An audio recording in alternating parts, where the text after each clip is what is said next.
Akşamınız hayırlı, hormatly vatandaşlar. Sapara hoş geldiniz. Salam kemine. İyileşler salam. Buyur kemine. Sapara bugün soralar ve düşünceler demede gurum ediyaz. İyileşlerimizden üç yança. Bir gündem bilen bir bağlanşıklırak meseleni gurum ederiz. Yani gündemin özünde değil de gündeme bağlı olan meselelerin gurum ederiz. O Hatta kemine. yine cevapkarların da ne şeyle bir zat var. Sapara yine Hı hı. bir yerde bir hop bar olsa yine ya da Türkmenistan'da yağdaylar var da gayı olsa yolda şu gayının bardığını birbirine haber verip geçeceği yolu uğra adamlar. Postsovet yurtlarının emmesinde de var. Düşün şunu. Yurttaşlar yurtta da var. Ha, Aşı daşarı yurt şeyde. yurtlarda da var. Yani bu bir neme doğru değil mi? Bir Kalidarnısı. ova bir duyudaşlık bildiriyor. Sonra özüm şu duyudaşlık bildiren için bir cevapkarşılık duygusu geliyor, uyanıyor. Şey diye. Yani bir kiçicek bir hop yani ullakan bir nemedel adamı ölüme ya da başka bir zada elten nokta yani şonda da ediliyor. Yani katı ulu hoplar var.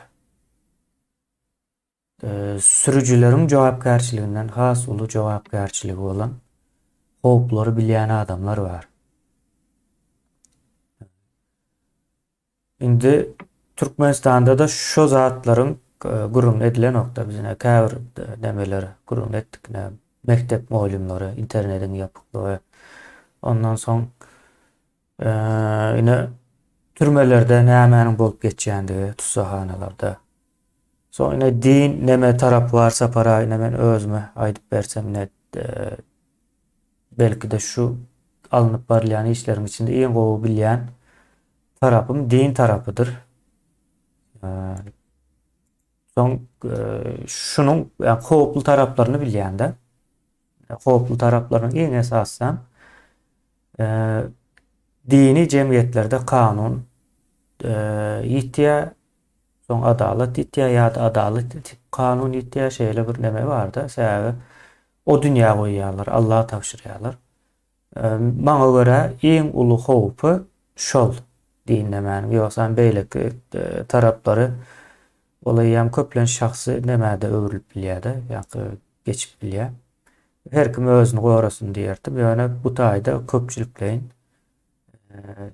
ýa-da döwletiň guruluşyna yıkıp bilecek ya da getiren taraf var da men şonuň üçin esasen düşündürýän sebäbi adamlaryň pikir edýän zady ýene Kur'anyň içinde bolsun ya da peýgamberiň sözlerinde bolsun hiç haýsynda da ýok. Benim ine şonuň şo taýda ýoklugyny gördüm de okudum ýok ekeni. Ýoklugyny düşündürmek mecburiyetinde diýip duýýanda bunu her bir adamam şeýle. Ya sapara şeyle bir ýagdaý bar. O hoplar var. O bu arada näil pikir edýäňiz? Jogapkärler var. Şu hoplar ýa-da döredýän ýa-da hopun öňüne almaýan diýelim. Her türlü tarapdan seredi berelim ona. Ne şeylerek ýagdaý. Düşündüm sonra onu demek Hı hı. kemine. Düşüneceğine de düşündüm. O ünlü faytından başladı. En vacibrandan. Bunun vaciplerine emmesen vacip. Anıl derecede vacip. Bir yıltı bilen gündeme çıkarılan bir mesele var. Ne, ekologiya millete, halka getiriyen diğer o arada. Şu salınan ekologi diyelim demem, el bilen edilen bu cenayet diyen buraya cenayetin demesi ne kurulan şu himzavutun tuğrunda yaşayan millet diyem onun demesini örgütünü görüp diyor da çağı, yaş çağı ölümü onun doğulu, sağlıklı çağa doğmadığı onun yaş başına eyyem rak kepeli, yine şoňa meňdeş keteller köpelmegi böyle çol regionu. Bu bilinýän zatlar. Buňa doktorlar başurýany kän orandyňdyr da elbetde. Demedik. Diýagny da goýup durlar. Karbamid keteli ya da mar keteli demedilýän ýerleri. Bar doktorlar bunu gatgo ýöne bu halk üçin ulu betbakçylyk. Bu betbakçylygy gidläp saklaýarlar. Statistikany düýden ýok etdiler. Bolmasa çağa ölümi zat barada ama statistika gündemde bolýar da ýöne. O bir ikinciden hem yani ilah tanrı diýilen bir ýagdaý var. Kemine şunu ne soňky geçirenleri ikinci, üçüncü tapar çoğun netijesini aýdyp bilen okda.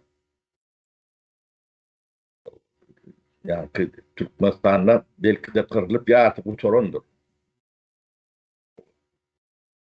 Olmasa ne için statistika halktan gidlenmeli. Yani ilah tanrı gidlenmeli. Bu akla tılacak da derler. Şu at ne bizim yani bilyen dövrümüzden şu adı çendi 2023. yılda Türkmenistan'ın ilah tani 11, 12, 13 milyonun üstünü bulmadılar. Onu da ne biz bilen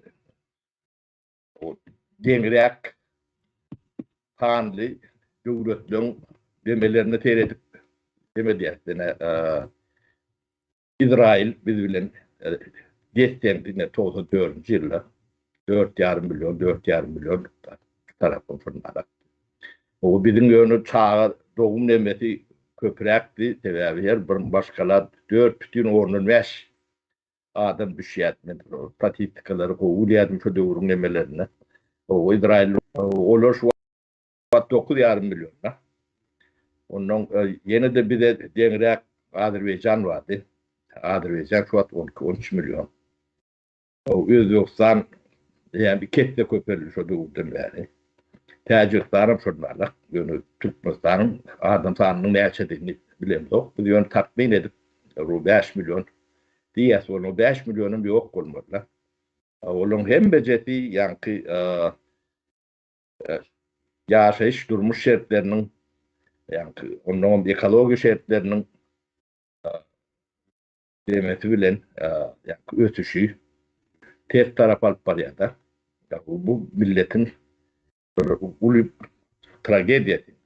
Ondan bunu yani çağa ölüm var da, sağlık var da ettik da bunu en ilki bilmeli adamlar, doktorlardır kimine.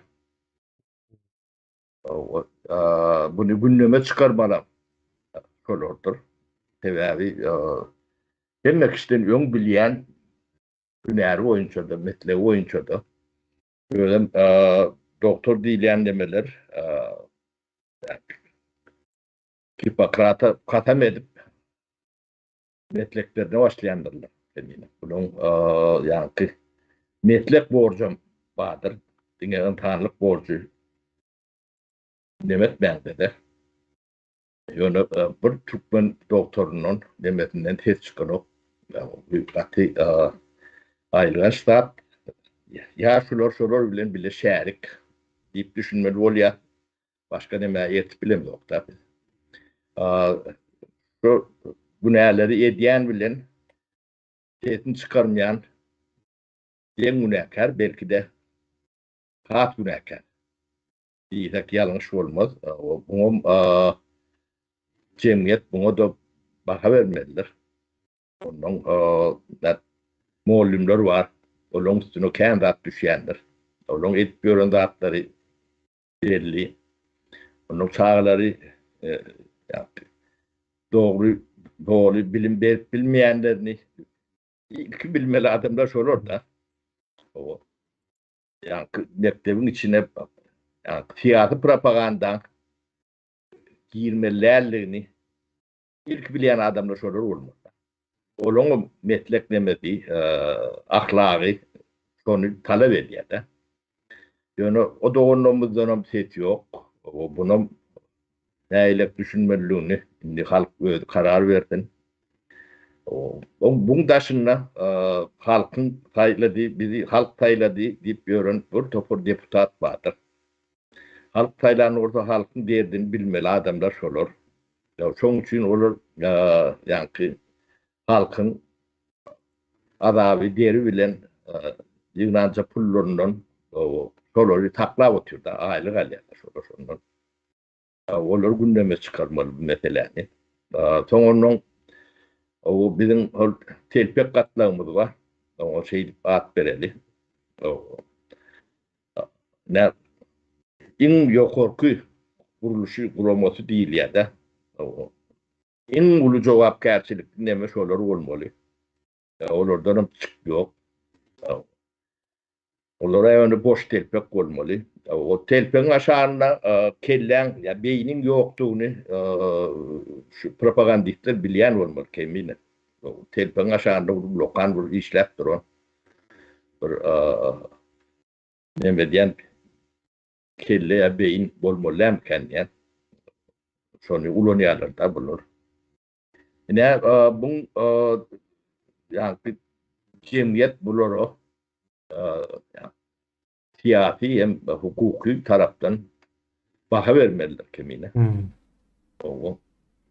Bular şu cinayeti edenlerden hem has ağır günahı var da. Sebebi şular şolon etcek cinayetinin aşağına ol çekkerler. Size ruhsat beriyet deyip tezini çıkarmasa şeyle oluyor. Ben o yankı Tomoşoçu grubun yemelerini ken ağda oturmayın. O yemesi Türkmenistan'ın hayıtı bir bölüğünün yemesine barsan elini alsan eline gelip tut. Günrüğüne diyecek mi bu?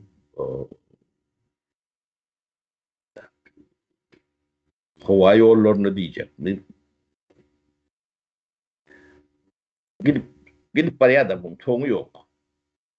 Onu hiç kim ses çıkaran nokta. O ses çıkarmayan bahanelerim korkuya o şular katı dariyalar sağımızdan, malımızdan dinler yalar, zat dilen yalak deme var da. İnni şu arada da adak geçmeli kemine. Ne bir devlette yani korkattığında devlet yönetilenler bu konstitüsyon kuruluşu karşılattır, hukuku karşılattır. Hükümet sizi korkutmak için taylanır o. Siz soruları tayladı ettiriyorlar. Sizden korkutup diyorlar bunu. Yani fikrini aytıp bilmeyen, bolyan da aytıp bilmeyen korkudan niyerler de. Bunun korkulmalı hakkı yok da. Ne yağda defak da var diyelim bu zatlar. Bunu biz yani, kâre vurmadılar. Ne dünyanın normal devletlerine yemeğini korumalı şayadın koruğu deyip bir kanun var. Şayadi korumalı kanun yalak bir zat biz kabul etmeli. Onun korkuyan şahsiyet mi, şahs mı ya da kurumu mu ya kuruluş mu tafavut yok. Şolara asimetrik derecede ceza vermeliler. asimetrik bolanda näýilek bolýar. Mhm. Bir şaýady gorkuzdyňmy 100 tane gorkuzaýan cezalandyrmaly. Hmm. İsrail'in urşunda bir İsrail etkeri üçün 100 tane demeni öldürüp bilýän bolsalar. O bilen şolar ýalak bir kanun demeni kabul etmeli. Bulary öldürmedenim gorkmalylar. Bular gorkulmadan gorkmaýan bolsalar, halky gorkulmadan gorkmaýan bolsalar, adam kanunam halky gorýan bolsa, bularym şo kanuny ulanyp arkasyna alyp, men kanun gorýan diýip onu gorkulmak demetnäki hekaya, o biz gatyk kesitli şäre bolmaly. Bunu görmedik tren olup, bilmedik tren olup, ýuwduljak ýa geçiriljek wagt derler. O men teklifim şol, bunu mecliste de etmeli. Bükenýän gerek bolsa karar almaly, halkyň dikkatine de ýetirýär. O bir gorkuyan adam üçün 100 tane şol dökürdün, şo tayfadan, milise mi, ya prokuror mi, tapawdy ýok, ya KGB işgärmi, ya döwlet işgärmi. Bir adamyny gorkuyan bolsa, 100 adamyny ortadan aýyrmaly, hukuk bolýarlar, şolar ýaly özüm asimetrik bolmaly. Bir adamam der. Sebäbi olar kanunyň karşyna neme diýär. Bolmasa halk ýani akylna ulanyp bilen okda. Pikirini aýtma da jenayet. O bertebeň gorama da jenayet. Biz ýerde ýatan bertebämizi bir tüýtlük ýol bilen goramamyz gerek. Şonu goramak üçin hem biz şolar ýalak adamdan elini, aýagyny boşatmaly. Bulun kanuny işlemeýän bolsa, bizim kanunymyz işler. Hmm. Ondan gorkudan gorkmaly. Derece getirmeliler. Çok gorkuyan adamdan özü gorkurýar. Gerek bolsa yüzsünü birden atın yakın nemedin on cezasy inson geçilecektir. Gorkuyan adamyny ya da guruluşy cezalandyrmak bizim dinimizde de diýer ruhsatdyr diýen ýaly. O kelle kesbermeli dine uğrasa para. Onda hiç problemi yok. Yo biz bir mertebämizi gorap bilen da. Ine şu wagt 10-20 min tane doktor demeli bilimli adam vardır. Şolar ýani şu ölümlere ýakada hiç neme ses çıkarıp bilmeýän bolsalar gorkudan çıkarıp bilen ok. O gorkan adama da näme diýilýär? Gorkok diýilýär. Ahlaksyz diýilýär. Yani olon mertebesi ayağa aşağına gidiyor. Gorap bilen de gorkuyak diýär. Olar gorkondan şu gorkuyanlar gorksun. Ondan yine de bir neme kemine kanuna geldik de. Türkmenistan'da ne şu da atlam paktlan bağlığı kanton kuruluşun yoktuğunun büyük bir subutnaması. O kanton kuruluş yok olsa kanun yok demek oluyor da. Onun kanunu gorap gören adam gerek geldi. Kanton ya bular kanton kuruluşu dik etmeli. Kanunun üstünlüğünü ikrar etmeli. İşler yalan etmeli. Ya da kanunun yoktuğunu, konstitusyanın yoktuğunu bilen ne bilýär. Bulara boyunlanmalı. Yani bu böyle olanda dahil iyi ne bilen demetmeli. İyi ne şu an türmelerde bilmedim. Statistikanı bular elimde ama yığışırýarlar, gidilýärler, neme diýerler. O näçe min bolsa tapawut ýok. O ağır cinayet, yeňil cinayet, oňa tapawut ýok. Kanun ýok ýerde günahkar yoktur. Yani kanun yok yerde birini günahkar deyip cezalandıryan olsa şu cezalandıryan adamın özü günahkardır. Yo terörizm bolýar da. Terörün kanuny, hukuky Ulan ýok. etmiyorum terör. O. Şoň üçin yani türmelerdäki adamlar hemme boşa durmalylar. Günah edipdir, etmendir. Onu O soň da biz özümüz neme ders? Çözüşýär sonu baran soň. onu kanton kuruluşu dikelden soň atlayın işleyen kanun kabul edilen soň kanun hemme üçin deň bolanyna işledip bolýar da kanun. Biz de 3 yıl 4 yıl mundan olmaydık gelýär. Yani 4 yıllap kanton kuruluşu dikeldin. Yani kanunun üstünlüğünü üpçün edin. Devlet borcu şu devletin borcu. Ha bunu etmeyen olsa devlet birinin eline geçiptir diyeyim ben. Kimin eline geçiptir? Ne bu terörist gruplar eline geçiptir. O çok için ne şu türme meselesinde türmedeki adamlar derhal boşa durmalılar. O taklayacak yani emetecek bolyan olsa şu taklayacak bolyan adamlar şu tak girmelidir.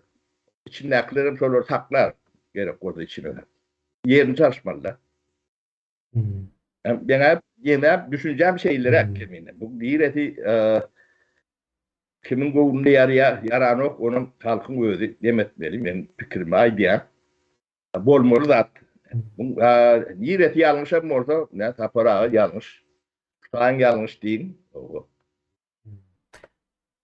Düşün söyleyeyim. Yani bu devleti, bu toroluyum. Bu devlet böyle bu duruşunu biz şulara basış görkezmesem, çıkmasam devlet şu ýagdaýyna ömrünü sürdürüp bilen o. Bu devlet bitti. Şunu biz kabul etmeli. Azam bolsa, süýjem bolsa, başka pikirler baram bolsa, devlet diýlen deme, Türkmen jemgyýeti şu ýagdaýda ýaşap bilen o. Yurdu oynamana terk eden o 60-70%. O bolyan zatlarım hem meclisinde yeke aýdyp otur. Şolong haýdy bir ýalňyş bolsa, kim şu ýalňyşlygyny bilýän bolsa, çıktın aýtdyn. Indi sapara ýa-ni şaýady goramaly diýdiňiz-de. Indi şoň nemedel indi şaýady goramak ýa-ni aýdylyp bilinmeýän bolsa diýmek şo şaýatlar gorkýar, çekinýär, ýene bir neme sebäpler bar. Esasen şoňa neme diýäňiz-de. Ýöne şeýle bir zadam bardy, ona aýdyp geçeýin. Ýöne aýdýanyňyz dogry, ýurdun içindekiler ýa-da soň ýene ýurda barjak bolýanlar. Mälim däldi, näme mälimlik bar ýurdun içinde, ertir näme boljagy belli däl. Yani yurdun daşyna çıkıp yerleşip bundan soň daşynda ýaşamana karar veren adamlara näme bolýar? Taýda bu sorawam çykýar-da. O adamlara näme bolýar? Demek ki mine ertir näberli diýen soraňa jogap bereli. Ertirin belli. Şu duruşuna ötte Türkmenistan yok. Onun ertiri, sizin ertiriniz yok. Bu yok ben üyt gömeli. Üytgende adam yalı üytgen. Ne hayli üytgöcüğünüm ne 4 yıldan beri kâkeler düşündürüp aydı otuyoruz. O değerli zat yok. Hem de zat belli. Ertiren belli. Şunun belli. Şunun ne görmüyorsun. Ne öyle gideselerim ne ortada hem de. O gidlerin ulan o zatlar yok deyip bana ne var ki? Yok, nira gizleyecek sapara. Ön gizlenýär, gizlenýän döwür geçdi.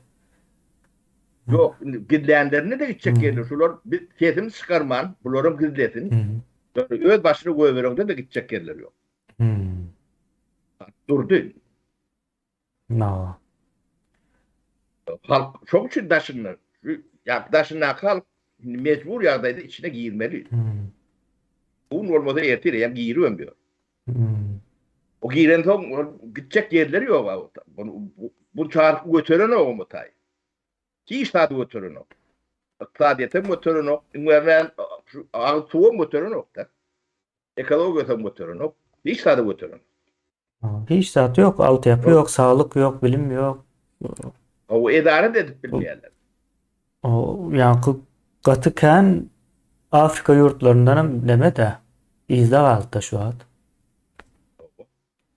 Şeyle ya da geldi yine sapta.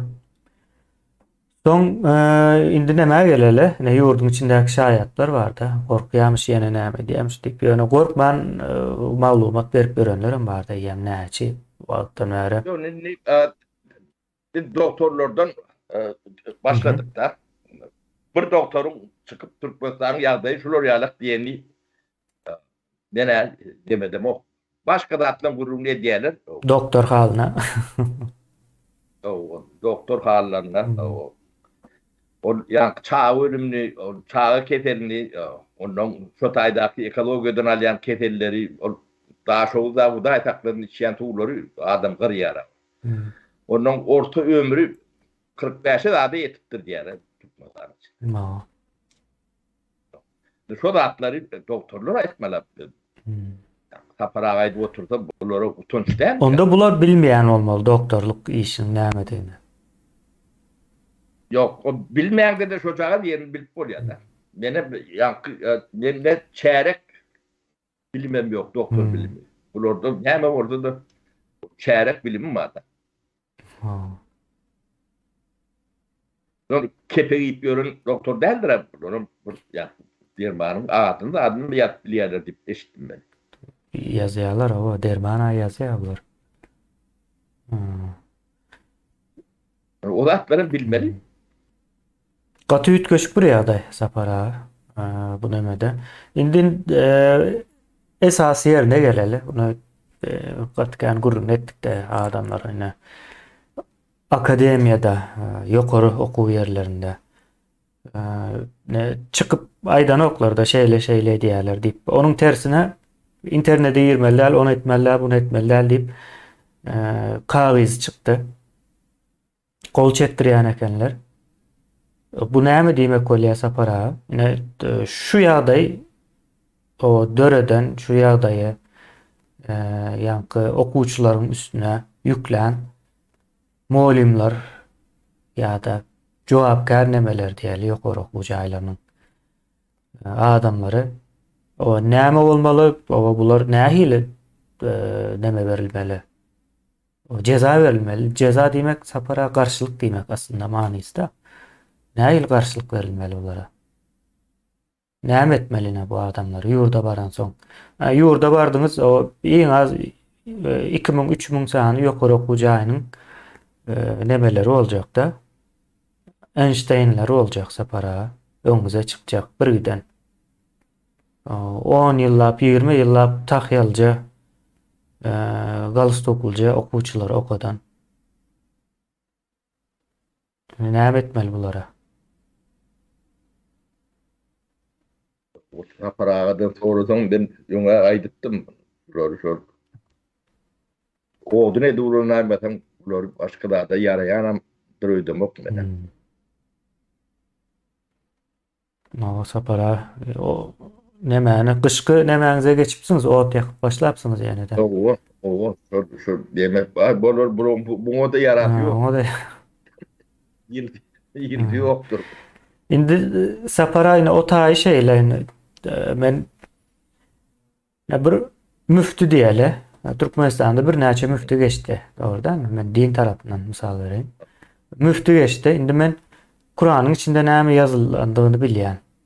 Näme zatlaryň bardygyny bilýän, bunyň bir taryhyny bilýän, nädip ortağa çykanyny bilýän. Şuňa garamazdan men çykyp o din iň esas zat. O hemme zady goýup şükür edin, sabır edin, Allah'a tawşyryň diýip öwretsem, şonu öwredýärler-de. Soň arasynda da o aýallar urmaly, ona hem öwredýär. Sebäbi hemmesi Kur'anda bar-da. O şeýitsem ve men dogry etdim bolan okda. Ýöne şeýit berenler bar-da. Ýene men şolaryň o gaty agyr o cezalandyrylmagy gerekligini düşünýär-de. Kur'any dogry öwretmenlik üçin. Neme däl öwreden ýa-da ýalňyş ýene nämesine däl. Dogry öwretmenlik üçin. Kur'anyň içindäki her bir zady okamayanlyk üçin. Adamlara olaryň boyunlaryny çapyň, ellerini çapyň, barmaklaryny çapyň ýa topraklaryny basyp alyň diýilen aýatlaryň emesine, ovazına namaz okudup gören müftüler var da sapara. Kemiyle biz kârı bizi yanlış dedik. Keşke şu taya gitsen ya. Yanı bir yeri yazıptır bir ildeşimiz. Şunu getireyim. Kızıklı bir nemeti. Çarjong 3 punkt diyen mikrorayonunda 42. Çağlar Bağı'nın karşısında Gözel adlı tevip bar eken diye. Şoňa her ay KB yani MHM'den adam gelip 25-50 milyon da çelle o pul alıp gidýän eken diye her ay. Ha. Yeme, Kuwayt'ın kemine, ne Türkmenistan, doğulu kontrolün aşağındaki devlettir. Bu kontrolüm, yok emede, KGB diýendir. Türkmenistan'ın içinde bolup geçen atlar var. Yani atlarını ağladın ha. Şolong hemmecedi KGB'nin yolbaşçılığında edilen atlar. Bizim görýän KGB Dinle, başka bol köçede görýän komitetin adamyna şu diýip görkezýänler edýärmi ýa-da başga yo o tapaq diyor çok edaran çok adından edilýär şu edara çok için var. O şu Türkmeni mertebesini gepelep görme programın içinde şu atlar hemmece. Türkmenin mertebesi olmalı derler. O mertebesi olmayan halkı nimetten edip bolýar da. O elinden ayarını alıp o gözünün önünde zina işine medip bolýar. Edemem diyorlar, şular edýärler. Şu zatlara. Çoğu yetti ýa. aýalyny, gyzyny, çağlaryny alıp şey edip görler o. O mekteplerde çağlarını yaş etmedik demelerini bu topu pedofil abi. O esasen şu enatalar daşary ýurtda işläp görenleriň çağlaryny şey diýen ekenler. O Gynandyr. ödem bu deme başlama bolanlar bulun hem bir yerde de adamlar var. Yani 3 tane idare vardır şu atlara cevap veren. KGB, MVD, ondan prokuratura. Şulon hem agenturalar var. Üstüne bulun yani tarakana delip böyle yurdun yardını yani ödlerine şuurlap görünüyor adam ettiler. O burada adım bir yerde bolyanın bilmemedikleri mümkün derler. O şotayda yankı marda çağılan yankı. Doğunu yani keten ya yarım ölü doğuyanlar şulur bilýär. Bilmeli bunu. Bu diýip çok için pul veripdirler. Dowlet çok için taktı. Bu entak bolup duran atlar. Boljak atlar hep şular bilmeli. O başta şular dur. Şular. Buloro ne korksam dayanırım şular. Vetat yak. 3 adlardan. O asimetrik ne be vermeli. Bir adam korkulayan olsa Türkmenistan'da 100 adam kellesi gitmelidir. Öyle hakiki kılıç bilen ketilen yalak kellesi gitmelidir. Bir adam korkulursa 100 tane yani şu 3 edaran nemesinden 100 adamın kellesi gitmelidir. Yani Türkmen şeydi namusunu ağrını mertebesini yoş dikendik başlar. Başkaça mümkün değil. Devlet bizim elinde değil. Eken, şulon elinde. Bulon eyeleri o Türkmenin daşındaki adamlar. O şulardan gelecekte de hiç yani şuuna çendi peyda olmadığı adamlardan gelecekte de bulon metinden de peyda yoktur. Onun için bulon nevsini ağırıp yani nemet görmelerdir. Kanun siz için yok olsa millet için yok orada, bunlar için düğünden olmalı. Yani kanunun şuna alak demesi vardır. Kanun halk için, halkı korumak için. Halk için kanun yok orada. Kanun badip çok asanla korkup yaşamalı orada. Onu bunlar korkup yaşadı. Şundan alak.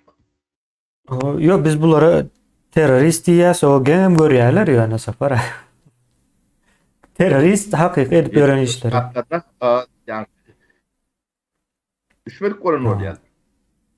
Gündeme çıkan nokta ne Türkmen'in bir bunu yani informasyon önemede degradatsiya yağdayına getirdiler de. O degradatsiya sözünün nämediğini biz düşündür ya sorun neme düşündürüp bilemiz o diyen. İmtihanı mağarlaştırmak. Neticede şu oluyor da. Nadanlaştırmak. Bunu malı uğrayanlar da. Yani mertebetini yok ediyorlar. Hakkiyetini yok ediyorlar. Ne bir yekaca orada da önsüvet görüm. Böyle faktır. Ne bizim dövrümüzde de biri yani, devlet badam tiyadam tafavut yok. O yerlerine de ne ben ölen adamın mikrologu veriliyor gazetelerde. Bir ad tutulayan adam burada merkez gazetelerde veriliyor. Yani planı ölü o başlarının diler. Yani işleş yollaşları ya idareti ya da kolektif beriyette. Ne şunu görüyorsunuz mu? 30 yıllar. Yoktur. O Türkmenistan'da bir ad tutulacak, mertebe tutulacak bir adam yok. Berilýär sapara Gurban olayının kakasy ejesi ölende. O bir adam verdi. Heh. Ondan başka mertebeli adam yok. İyi mertebeli şolarmış da şoň üçin. Son ben farklı görünüşüne diyenler yatırdılar. Ne bon tevev demedi. Yani halkın mertebesini yok etmek için ilk olarak mertebeti bağır adamları yani halkın önüne çıkan adamları yok etmeliler. O sonu yok ettiler. Onun kalın yani orta gruptaki aşağıdaki neme Dayhan işi sınıfı öderinden yok etmedi diyorlar. Depelek geçerler de. Ardını yetirecek yerine bile okur da. O ne etmeliğine beyleri dursun oyun. O nirak şikayet edeceklerini bilmeyen demirler var. Olurum yani pata kovalap buğdayı kovalap demek ölür de. Yani çok iki tem Türkmenistan'la yekilip çörü yiyip olacak deme yağdaydı derler. Onu bir ünite saklap ölür de. Ne son 10 yılda burun ateller, fabrikaları var ya kemine. 50 yılda şuları çörek bilen üstün ediyor. Sopurluyor. Meşe hiç gurman İşleme. daşından zat getirse de. Doğru. Yani bu 50 fabriklara hazır hiç zat öndüren o adam şeklinde. O da zehir öndürüyor. Ağustos da bir Zıkkı. ateller vur. Bunları da yankı okulunu taşladı partektir böyle. Bu ne için ediliyor? Bunu yani bilmeyen adam ama. Umuman sapara yani şu hoplu zatların o şahitleri var. Cevapkar esasen cevapkar şahitler da bular. Buların o köpüsü cezalandırılacak diýäňiz iň soňky agyr nemesinde. Şeýle bolýar da. Yok lan eden bile dessendir. Şöyle. Bilip sesini çıkarmadık. Eden bile dessen günahı vardır. Onun yeme kemine Türkmenistan'da kendi tire tayfa dip yeme diyenlerler. Yok, iki tane tire tayfa vardır. Bir ahlaklı tire tayfa, bir ahlaksız. Onun dışında. Milletem çok nalaktır. Bir ahlaklısı var, ahlaksızı ırkam çok nalaktır.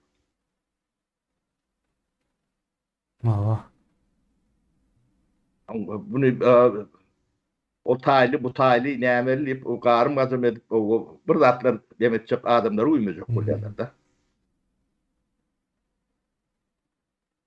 Onun adam samimi adam vardır, samimiyetsiz adam vardır. O samimiyetsiz adam hayvanın bilen destektir. O şu mamulanam görmelidir.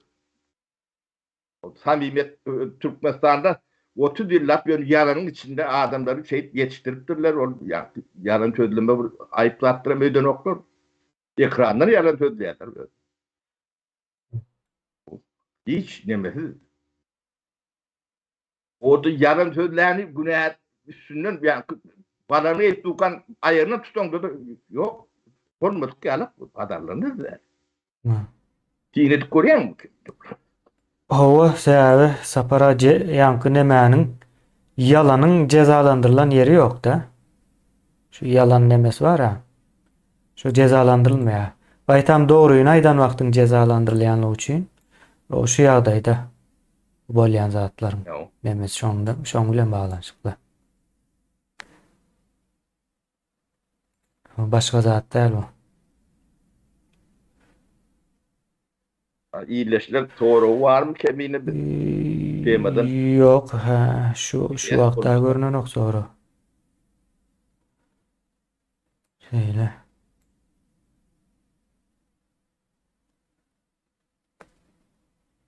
halk korkman ne Türkiye'nin anayasasında birinci söz yani nimetinde de giyiminde de şonun alaktı. Korkma dip başlayandır kemiğine. Hı. Korkman. Bunlar korku parçak yeriniz yoktur. Feydatı yoktur bu. Hı. Ama bundan ağrı sizi korkulayan adamlar korkmalıdır.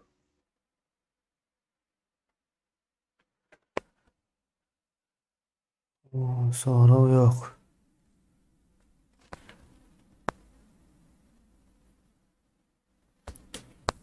Hawa sapara nemämiziň gürrüňini etdik. Şeýleräk. Ýani o jogapkärler, şaýatlaryň hem ýagdaýy gowy bolmajak diýäňiz da.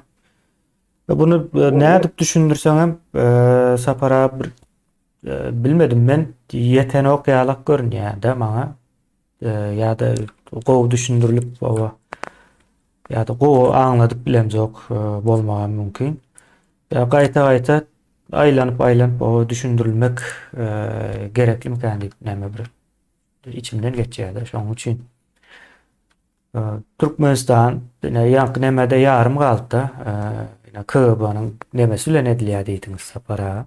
O Indi- Türkmenistan'da bir zat sine uçsa şolar bilýär. Şolong Biz ýöne KGB-nyň näme diýini düşündirmelibiz bu taýda. KGB-nyň edýän işi soň has düşnükli bolýar-da.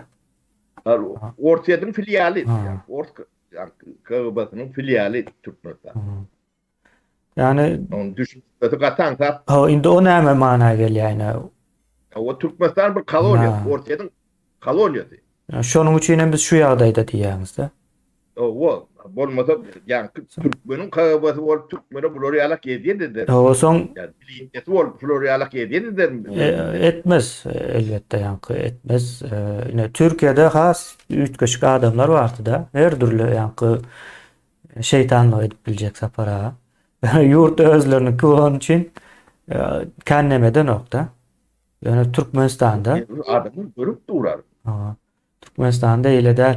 Yani sapara yine KGB Orsunku olsa, o Türkmenistan'ın Orsun ýa-da koloniýasy bolsa, içindäki Türkmenler, yine korkuzup beren Türkmenler vardır. Bularym orsa hyzmat etdik bolmaýarmy?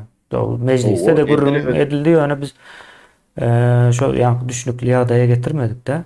Ekranlarda aýraten. Terörist zat diýen bolun bular halk dönüp watanyny dönüp eden adamlar, halkyny dönüp eden adam. Dönüklüğü hakyky manyda dönüklüğü edýärler özüm. O Indi şular adamlaryň ne jezasy näme bolmaly? Men aýdýan o başka iş şularyň jezasy o ne referenduma goýulsa, o yak öldürecek mi? Atı öldürecek mi? o Ya keti öldürecek mi? Yani dünyanın hem yerinde yani şolor alak edara yani devletin hukukçuluğuna cevap veren edara dönüklü edenler hem becenli ölümdür. Ortadan özüne de şonun alak. özlerini dönüklüğü eden şey diýerler. O- Prigozhin. Yani avlap yolları. Hawa awlap ýörler uruş başlandan beri näçesine aldylar. Ýok etdiler ýa. Şu öz behbitlerine garşy gelip biljek demede. Yok ne adi üstünlüdür. Yurdum hukukçuluk komitesi yani ministerliği değil ya da. Yurdum hukukçuluk.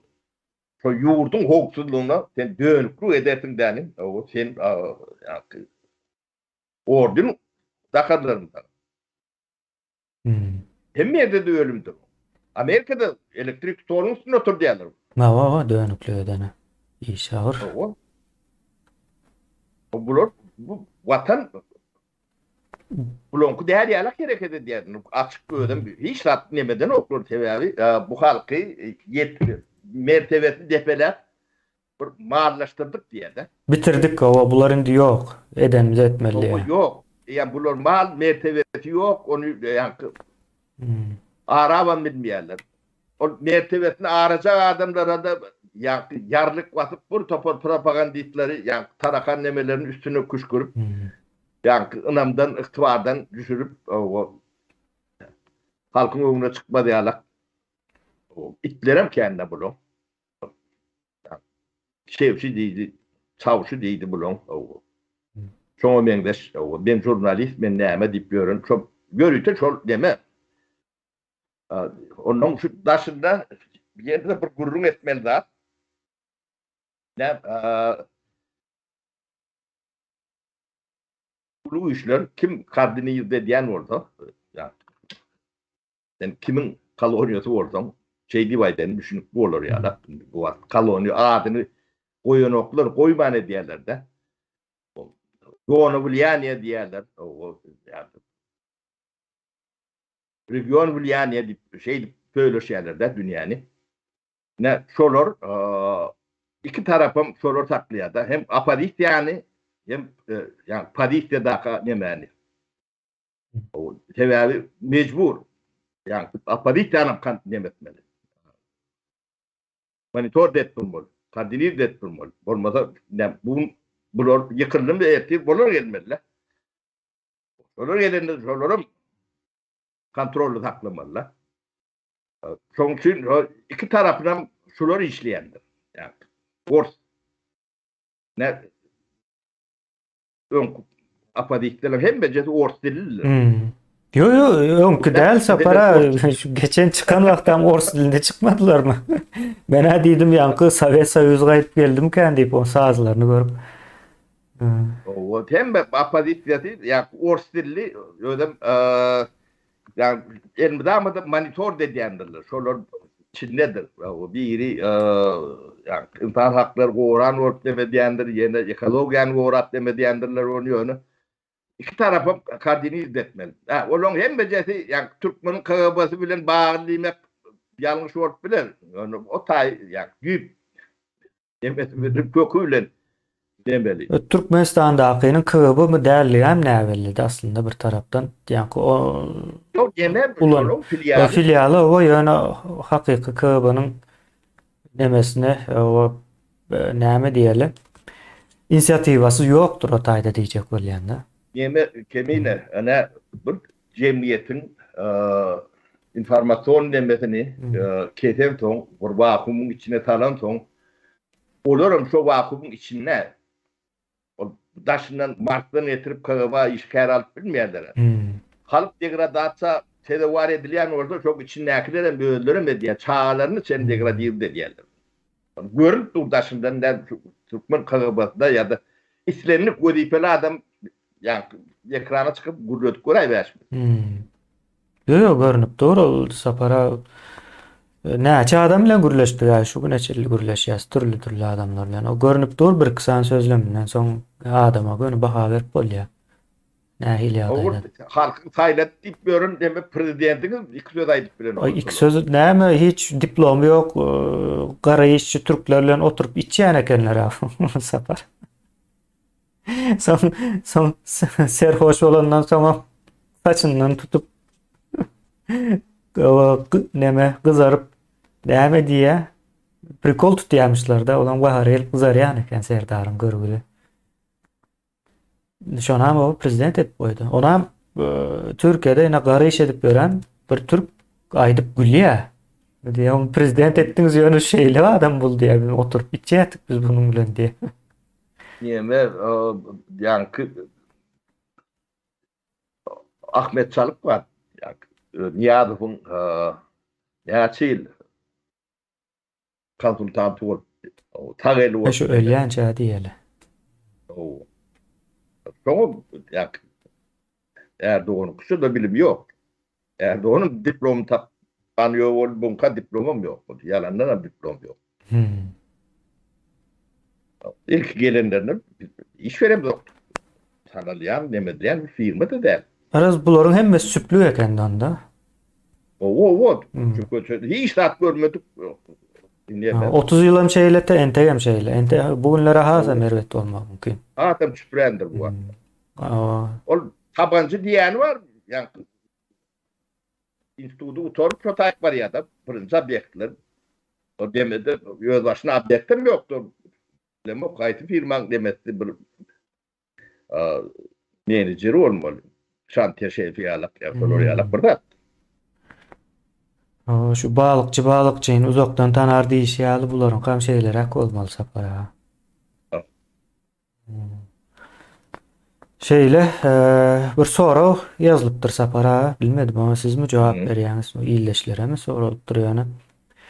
Sapara ýaly bolmak üçin näme Evet, ben taprağı. İşlerim eden o taprağı.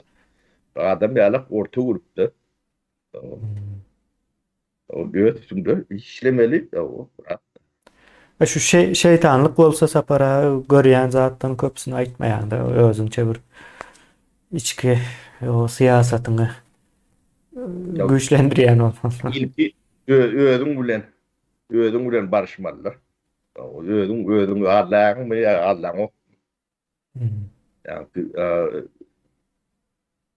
sen rayna tereden de ödün görýän mi, gözün ýanýar mı?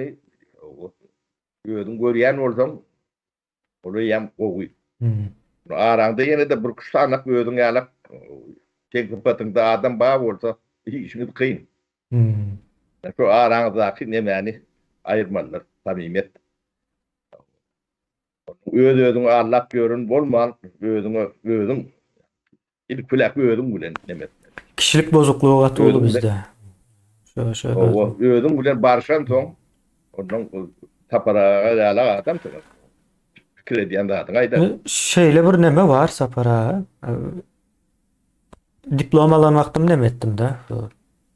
Türkmenistanda diplom alıp gelip toy edýärdiler de.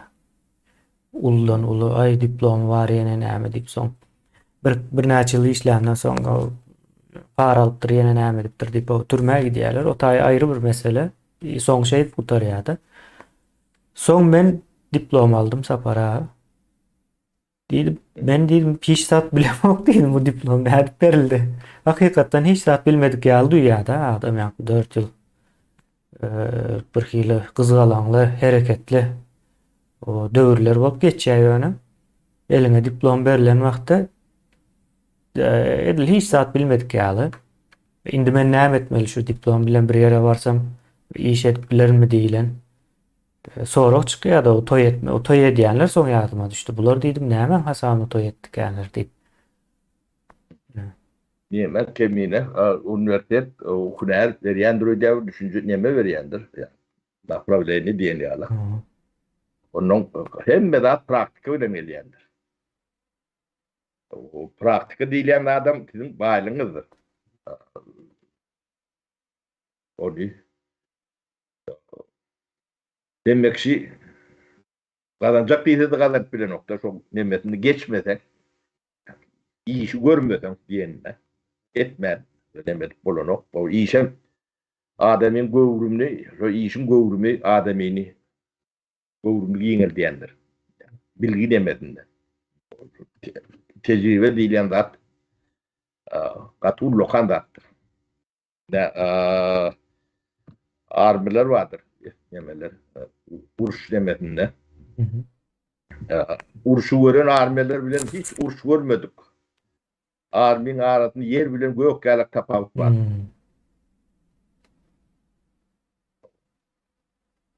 Uruşu, real uruşu görmediler. Sen näýle okut öwret demek ol başgadyr. Realni, praktikada şonala tecrübe. Tahada diýil da tahada iş görmän. Teoretik neme bolup biler. kelläňde düşünjäň näme badyr ýöne. Praktika bolmasa teoriýa nämeden o. Bir soru berýän ýarak kimini. O. Yurdumuzy guranymyzdan soň diýe näme hopdan goranmak üçin özümiziň güýjümiz ýetermi diýe. Yeter tutmasan basbalcak bolup ýören näme ýok. Onuň ýa-ni näme bir döwletiň döwlet bolmasy üçin dogry näme bolmasy üçin ýa-ni iň önemli üç tane wezife diýen ýa pudok diýen. Çok birincisi muallim, o ikincisi doktor, Üçüncüsü esker. o üçüncüsü yetkir. O şulan aylığı, günlüğü, avrayı, degeri hemme beylekin emelerden yukarıda olmalıdır. Şu üçüsünü o doğru yemede alpbarında devletin hukuksuzluğum, o halkın düşüncesi bilimem, sağlığım, emme kalan da halk nemen cemiyetin öyle diye de. Devletin ünit vermeli zaten.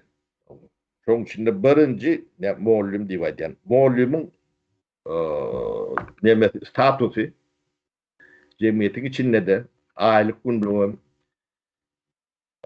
Premier Ministrin aylığı günlüğü nähile bolsa prezidentin diýen.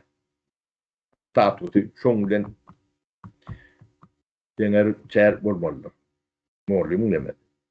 Sebäbi muallim jogapkärçiligi prezidentin jogapkärçiliginde ulur. Bu çağa yetiştirýär. Geleceğini yetiştirýär. Ertirgin.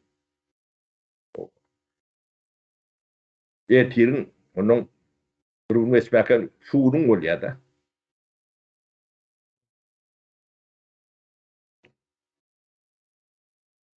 Şeyler ben düşüneceğim.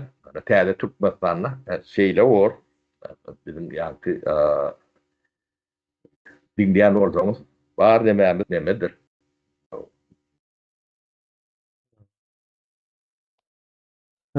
Soň ýene soraw bar. Sapara size var. Şu sizin çıkan döwrüňizde de sizden başga da çıkan adam gatykändir diýär. Ýöne näme üçin diňe Galmurad aga we siz çıkdyňyz diýe sesiniz çykardyňyz diýe. Beýlekler näme üçin? Yok kän çıkan ýene bilemok.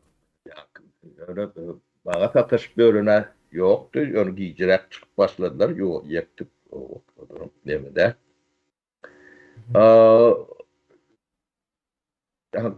Her kimi geçinem oynam öz ayağının atırya diýilşýärler. O bu meseleni şol adamlara vermeli. Men olam näme üçin çykmaýandy biljekkel, aýdym biljekkel bilýärem bolsam aýtmam dogry däl, olam özleri özlerine etmeli. Belki de bilmedim. Özlerse dogry diýen bolmakdyr mümkin. Benim bile geldi aýdaýyn. Galmurad aga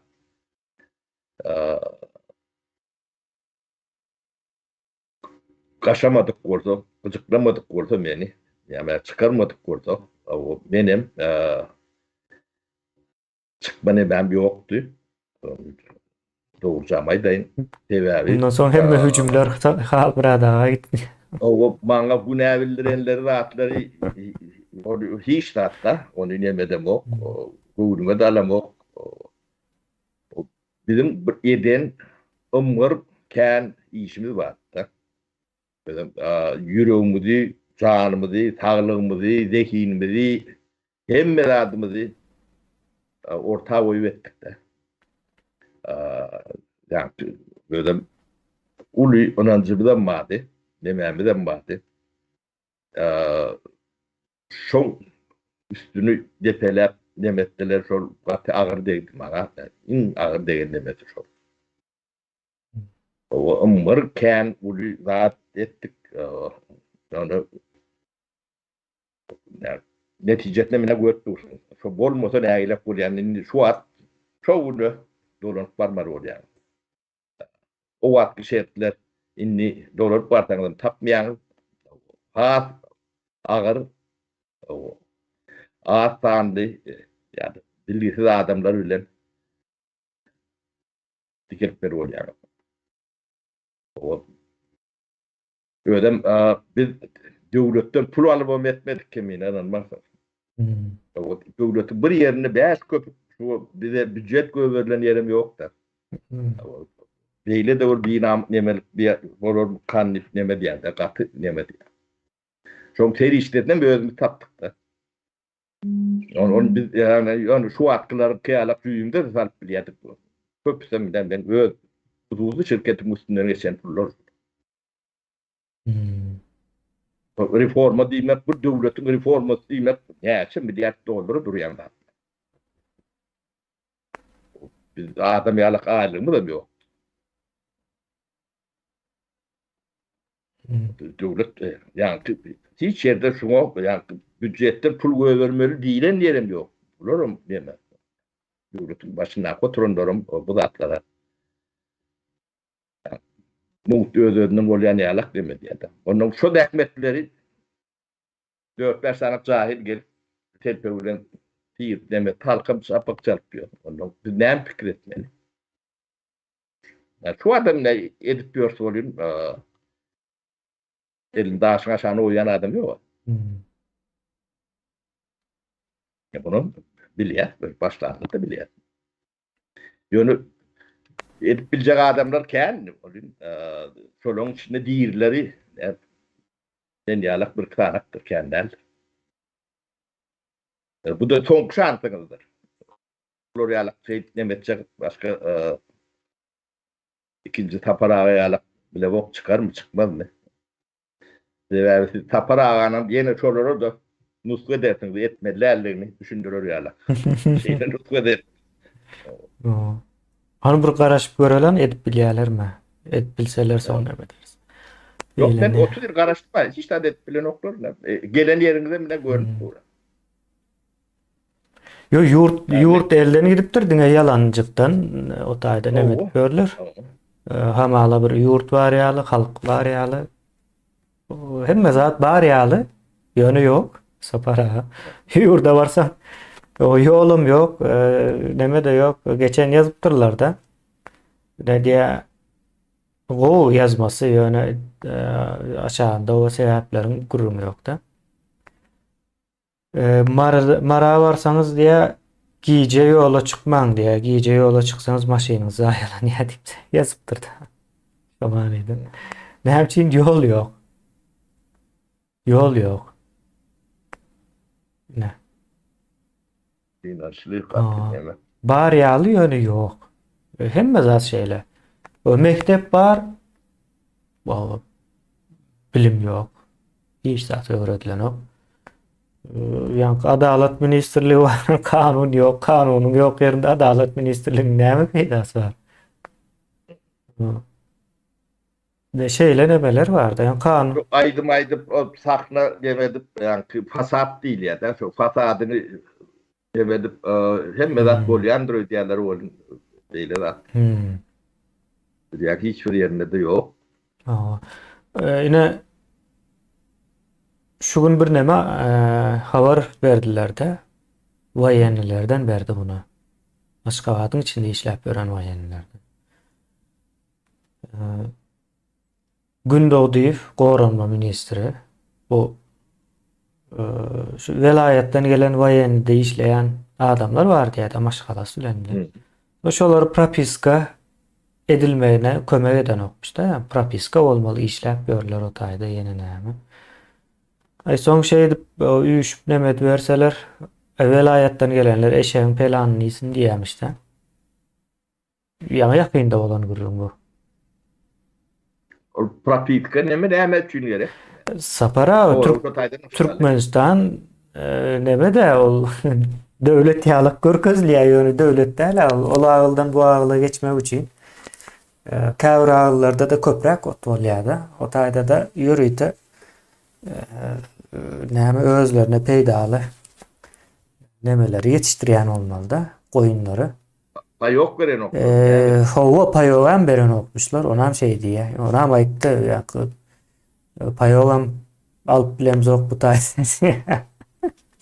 Şey diýdi o benim ýannem etmedim ýöne. O yankı deme geçen kini iyisin diýmesi biraz demerek o galara. Gümün çekip gitsin diýen ýaly bir many berýär-de. O bol ellen paylaktır deme o. Olin gaty ayıp. O ine şula adam ine şu gün doğduyor barandan soň derisini sıpırsanamaz da diğerliğine derisini sıpıraymalı. O ýerde sizi gorajak adam. Oranma ministri.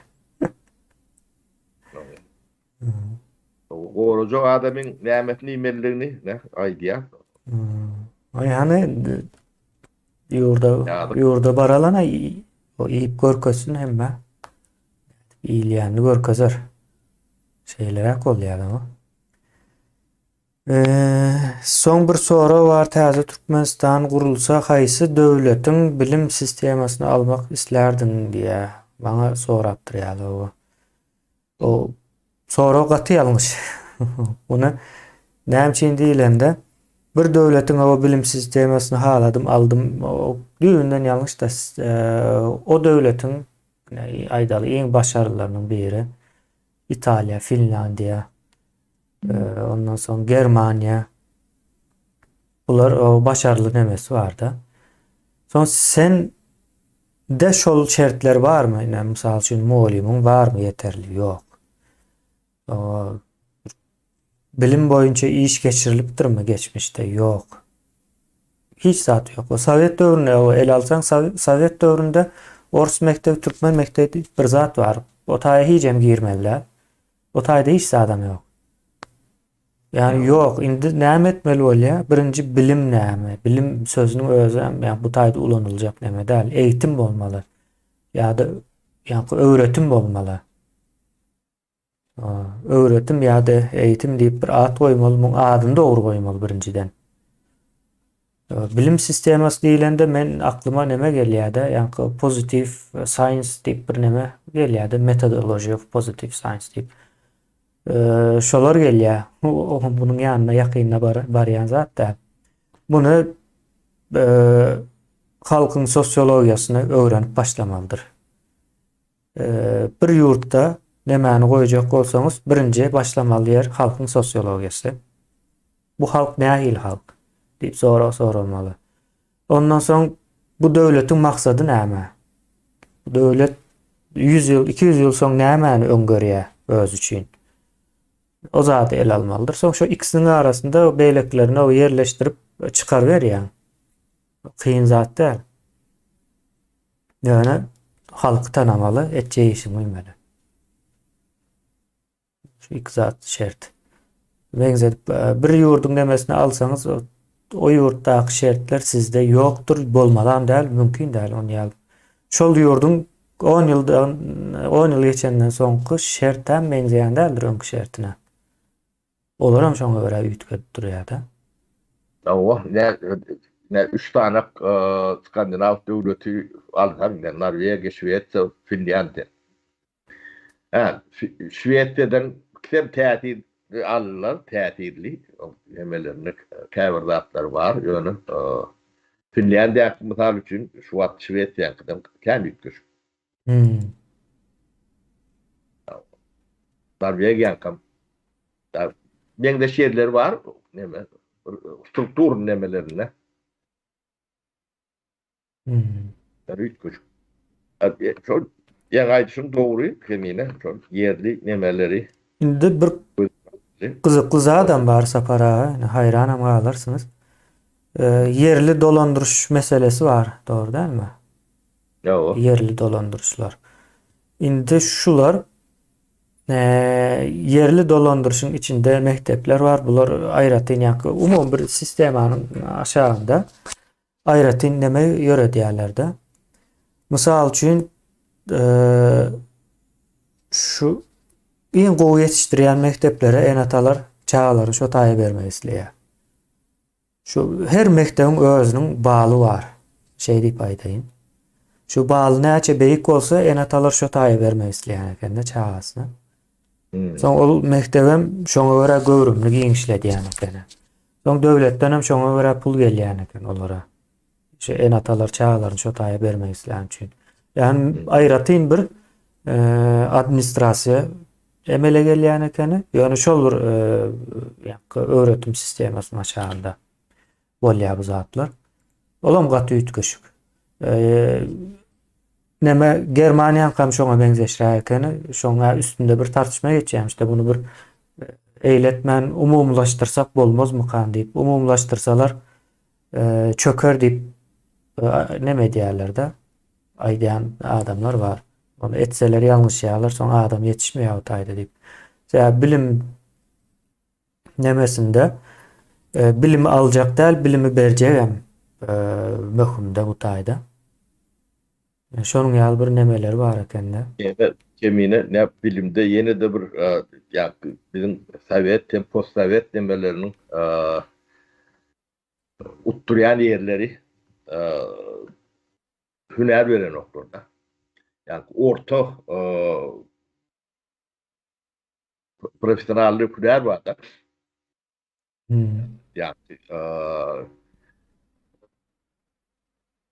ya, maşin ustası diyen yalak, traktör demedisi yalak, o elektrik deydi, yine bir topar hünerler var da. Yani bu adayın hünerler demeleri katı ütkaptır da. O da köpsünü ağaçlardan bilemiz o. Yine o diller böyle. Onlar eyyem orta nemede yani gimnazya bu torunlarını yani eli hünerli adam olup yetişen köpsü Yani 18-19 ýaşyndaýam. o ne gimnazyanı bu torup yani tığır taklayan bir maşkalan içinde yetişen çağı oldu. Eyyem yine rahatlatın yanına eyyem doğru profesyonel işler olup var ya da. Onu eyyem traktörünüm sürüp bilýär, tığırınım sağıp bilýär, otunum olup bilýär, gaýdanam edip bilýär, yani maşinleri remont etmeli olsa onu edip bilýär, guruluşlarım başçykya, bir topar hüneri eyyem eline var da. Ondan başka направлениялар oyuncuda şol ýalak neme. Hemmekşi profesör ya ýokary bilimli bolmaly diýilen neme ýok. Bu bärde de ýokary bilimli boljak bolup ýören kämir gatlagy ýok. Orta biznesi ýöredýän zawutlarda hemmekşi injener bolmaly diýilen neme ýok. O injenerim ba bolyn ýöne aşakdy maşynyň nemesini kanwerde ýygynýan ýokary bilim bolmasy ýok manäle. Olur ýalam 10 tane injeneri 1000 tane işkar var da düşýär şeylere proporsiyada. Onun ýanky deme şol ýalak neme ýok bizim mekteplerimizde zatymızda da hiç zat ýok. Boş neme çykýar da. Onun künärli adam çykýar da. Künärli adam gaty nemedir o eýem ýanky gedaýlygynda diplomany ýalak bir neme bolýar onu ýuwup ýören bolsa. Yo onu ýuýarlar, gaty ullakan toýa diýär. Soň men şol diplom alan wagtym hiç bir neme gelmedi-de. Ýa ullakan adam boldum diýilen duýgu gelmedi. Dedim menen tek taýyn däl diýen ýaly bir zat çykýar. Olar toýa edip berler. Yo Türkmenistan'ı düýünden hüner demeden ok bizim döwrümizde de şeyler ýakdy. Ben öz profilimden işgärler alýardyk. Ekonomi zat. 4-5 ýyldan soň bu boltyr bolup bilýär. Başta iş adam onu ekonomi de ondan neme. Bir 10 ýyldan soň bir adam ýalak deme. O dehinleri 3-4 ýylda bir zat neme bolýar, onu birden bolup bilýän neme ýok. O molimleri gelip o näme diýeni şolary okudyp gören molimleri işsat bilen okdy. Soň ýene bir gyzykly tarap bar tine molimler meselesinde. Molimleriň her haýsynyň aýratyn baly bar. Şoňa görä aýlyk alýarlar. Mysal üçin 2 matematika molim, ikisi bir meňzeş aýlyk alan ok. Nemede Finlandiyada kemine Yani Sovet nemetinin nemeti bilen aydayına. O kandidat ki nemetini uğramadık nemeleri molimler çağıdan yanına överden o. Yani molim statüsü yok diyenin büyük sebepleri şortaydan. Sapara çağı iyi mühüm zat onu sehelce yanlış O, demesen o gidiyor. Cemiyet. Zayalı o ya da. Türkmenistan'da olur yani çağı kan diyem. Onun görüyen, eşleyen rahatlarını devletin ağrıyalaşından Atık inançlı. Nersu atları Türkmenistan'ın garipliğini kardinir ve diyen Türkmenistan'ın Devlet Hoksuzluk Komitesi'dir. Şunu üpçün ediyorlar. Türkmenistan'ın halkının soğuksuz olmağını, garip olmağını üpçün ediyen edalar şu. Şolun oğlunu şolur yalak mesele olur. Aslında Sapara bu 6. deldi yani hem mesem şonun kıbı. Hem mesem kıbı. Hem de istesen şunun alak demesem evet öyle uğruna demek. Yani Türkmen'in intelektüel nemeti Printus'tan aşağıda olmalı. Kurban oldan aşağıda olmalı diye. O ödünü yani ödülüğün gelmeliler. Ödünü güveni yetmeliler. Yani elinden rahat uğurduğun alıp olur alak yağda yedir. Oradan ver diyen vakti berip gitmeli. Näme için dip soramana da yankı aklı yetmeliler. No. O tebebler şimdi şu kuruluşlukta işleyen adamların aylıkları var da gurur mu ediyor? Bu yani halk edip ayağa almalı adı şu. Bu halkın mertebesini böyle taşarı urtla gözünün önüne diyorlar. Böyle Türkmenin puluyla ne diyorlar. No. Eminim bunu küçümsemeli zaten. Böyle şolur bilye, şolurun şehit mellip üstünü kontrol belki de edeceğim derler. Yani şeyini servet koyuyorum da yani bağlardır. Yerini tapıyor da aylık baka nemeleri. Ne? Dine şonu seyredip şular sizin nemeğiniz değerli oluyor da. Yani şu adamları sen o neyle halk dönüğü derleyecek. O ne atı cezasını verecek gel bunlar. O oğlunu o da düşünen o. Bize düşünmeyen gızıklı değil. Onun eden işleri, niyeti şolar gızıklı olmalı. Hukuk meselesine öğürmeli o işe. Onun o yeme o arasında velayetler arasında ne yapıyor? Terhet var. Sapara o serhet hem fiziki var hem kellede var o serhet. Bir yurdun içinde yankı yaşayan adamların anında serhet olup bilir mi? 5'e bölünüpdür. 5 velayet, 5 doğun yine näme deyip bunu. Bu zatların hemmesi kıbının orta atan nemeleri onu köp adam düşünmän. Ulan ya da katı yanlış bir zat şu sözü aydan vaktin aslında ayrılıştır yani yurdu. O şu için aydiyan kemiğine bize iki tane tire vardır. İki tire. Biri ahlaklı, biri ahlaksız. Sapara bunu yazdım ben. Hakiki. Dine bizim yurtta da bütün dünyada da şeyle iki tire var. Şey mi yerde şey? Onu sonra yankı milletçilik demede yok, ortadan yok olup diyenler.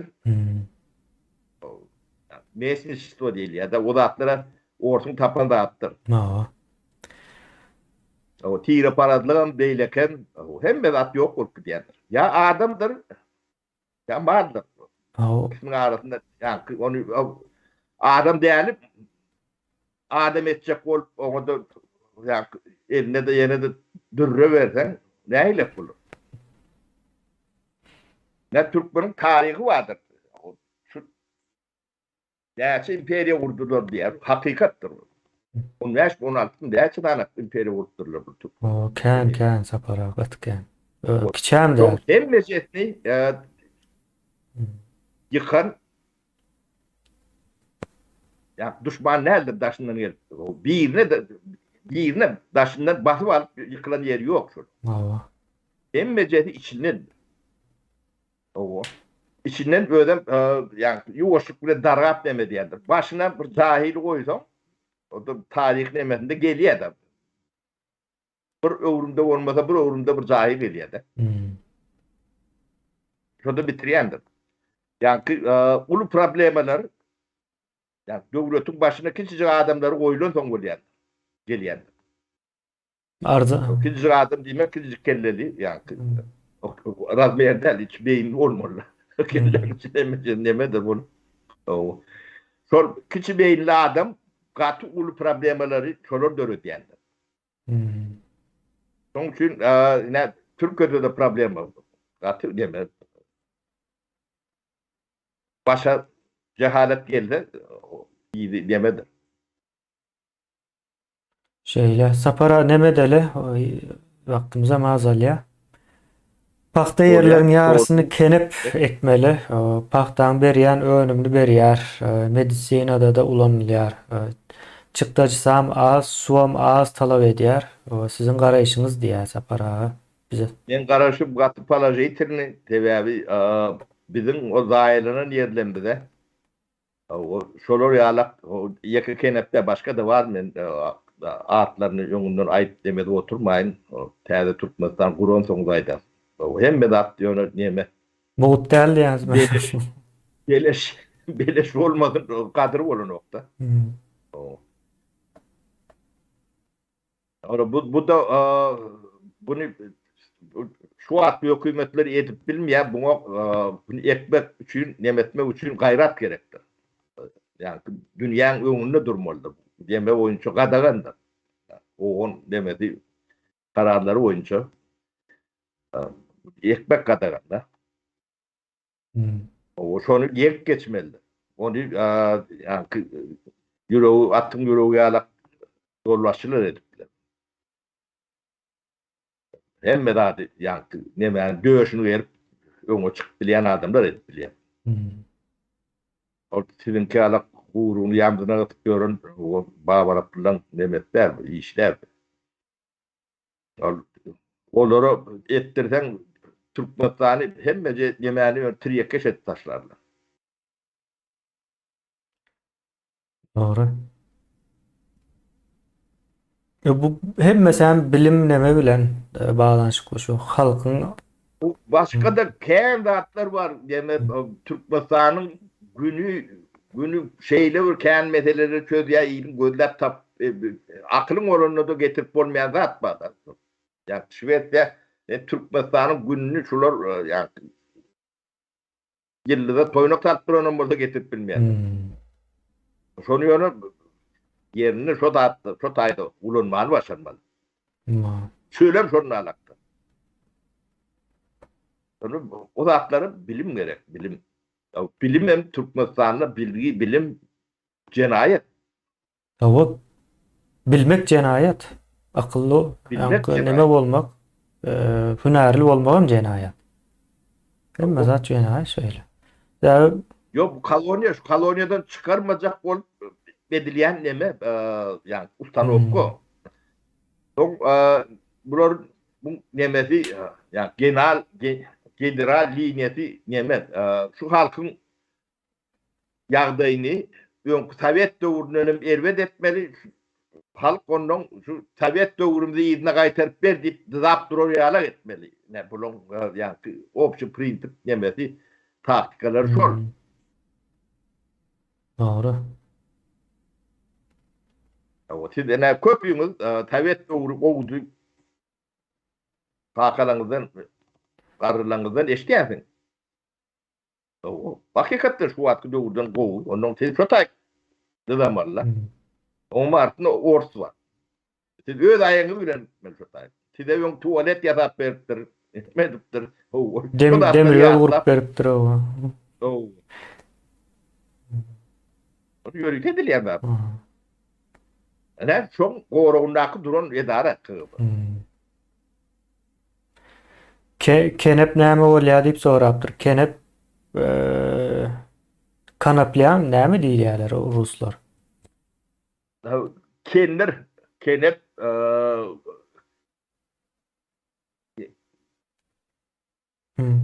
Yolda haltaları var bolyatta. Hı hı. Bu adam nüken yok. Hı. Neme diýilýär oňa? Näme?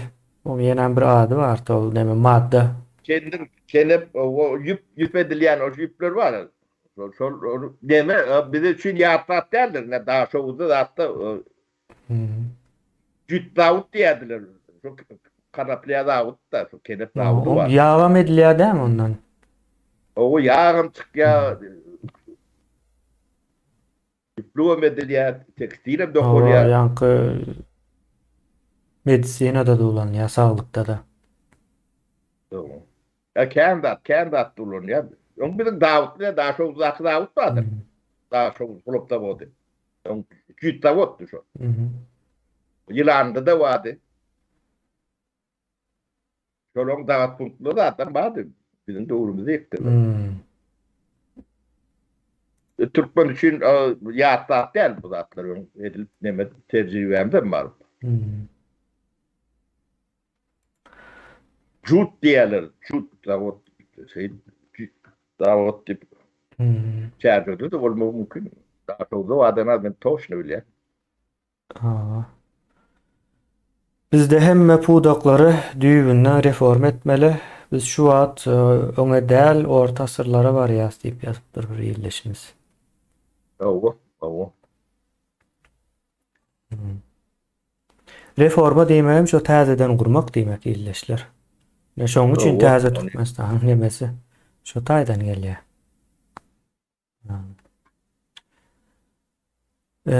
Soň täze Türkmenistanda hemme him zawod, karbamid zawodlar diýe ýapylarmy diýe, dogry bolarmy diýip sorar. Değil mi? Onu hem de beyle düşünmem. Yani karbamid Davud'un taşına neme çıkmadı yala gidip bol ya. Birden demeleri vardır. Yönü Türkmenistan'ı onu işledip bilecek. Spesialist yok. Bunları Davud işledip görülür. Nerede işledip görülür, gözünü getirip bilecek. Öz işläp dur. Köp teknolojik demeler, yani priboy çatılıp demediler nebeler diye de. Yok, spesialist yetiştirin o hani. Siz okul caylarında seyredip görün. Rotay'dan kim zavodlarda işlep bilecek injiler, yani çoğun benimle adam yetişen yoktur. O sana bağıraplı, onu nerede işletmeli, ne bilsin o.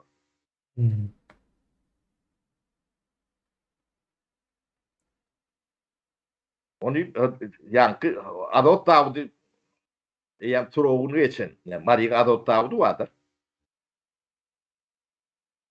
O yapılmalı. Onun ekologiya ziyan veriyen de hatta hem beceri yapılmalıdır. Onun hiç yani çedelleşip demet görmeli neme der. Türkmenin günü ona kalan nokta.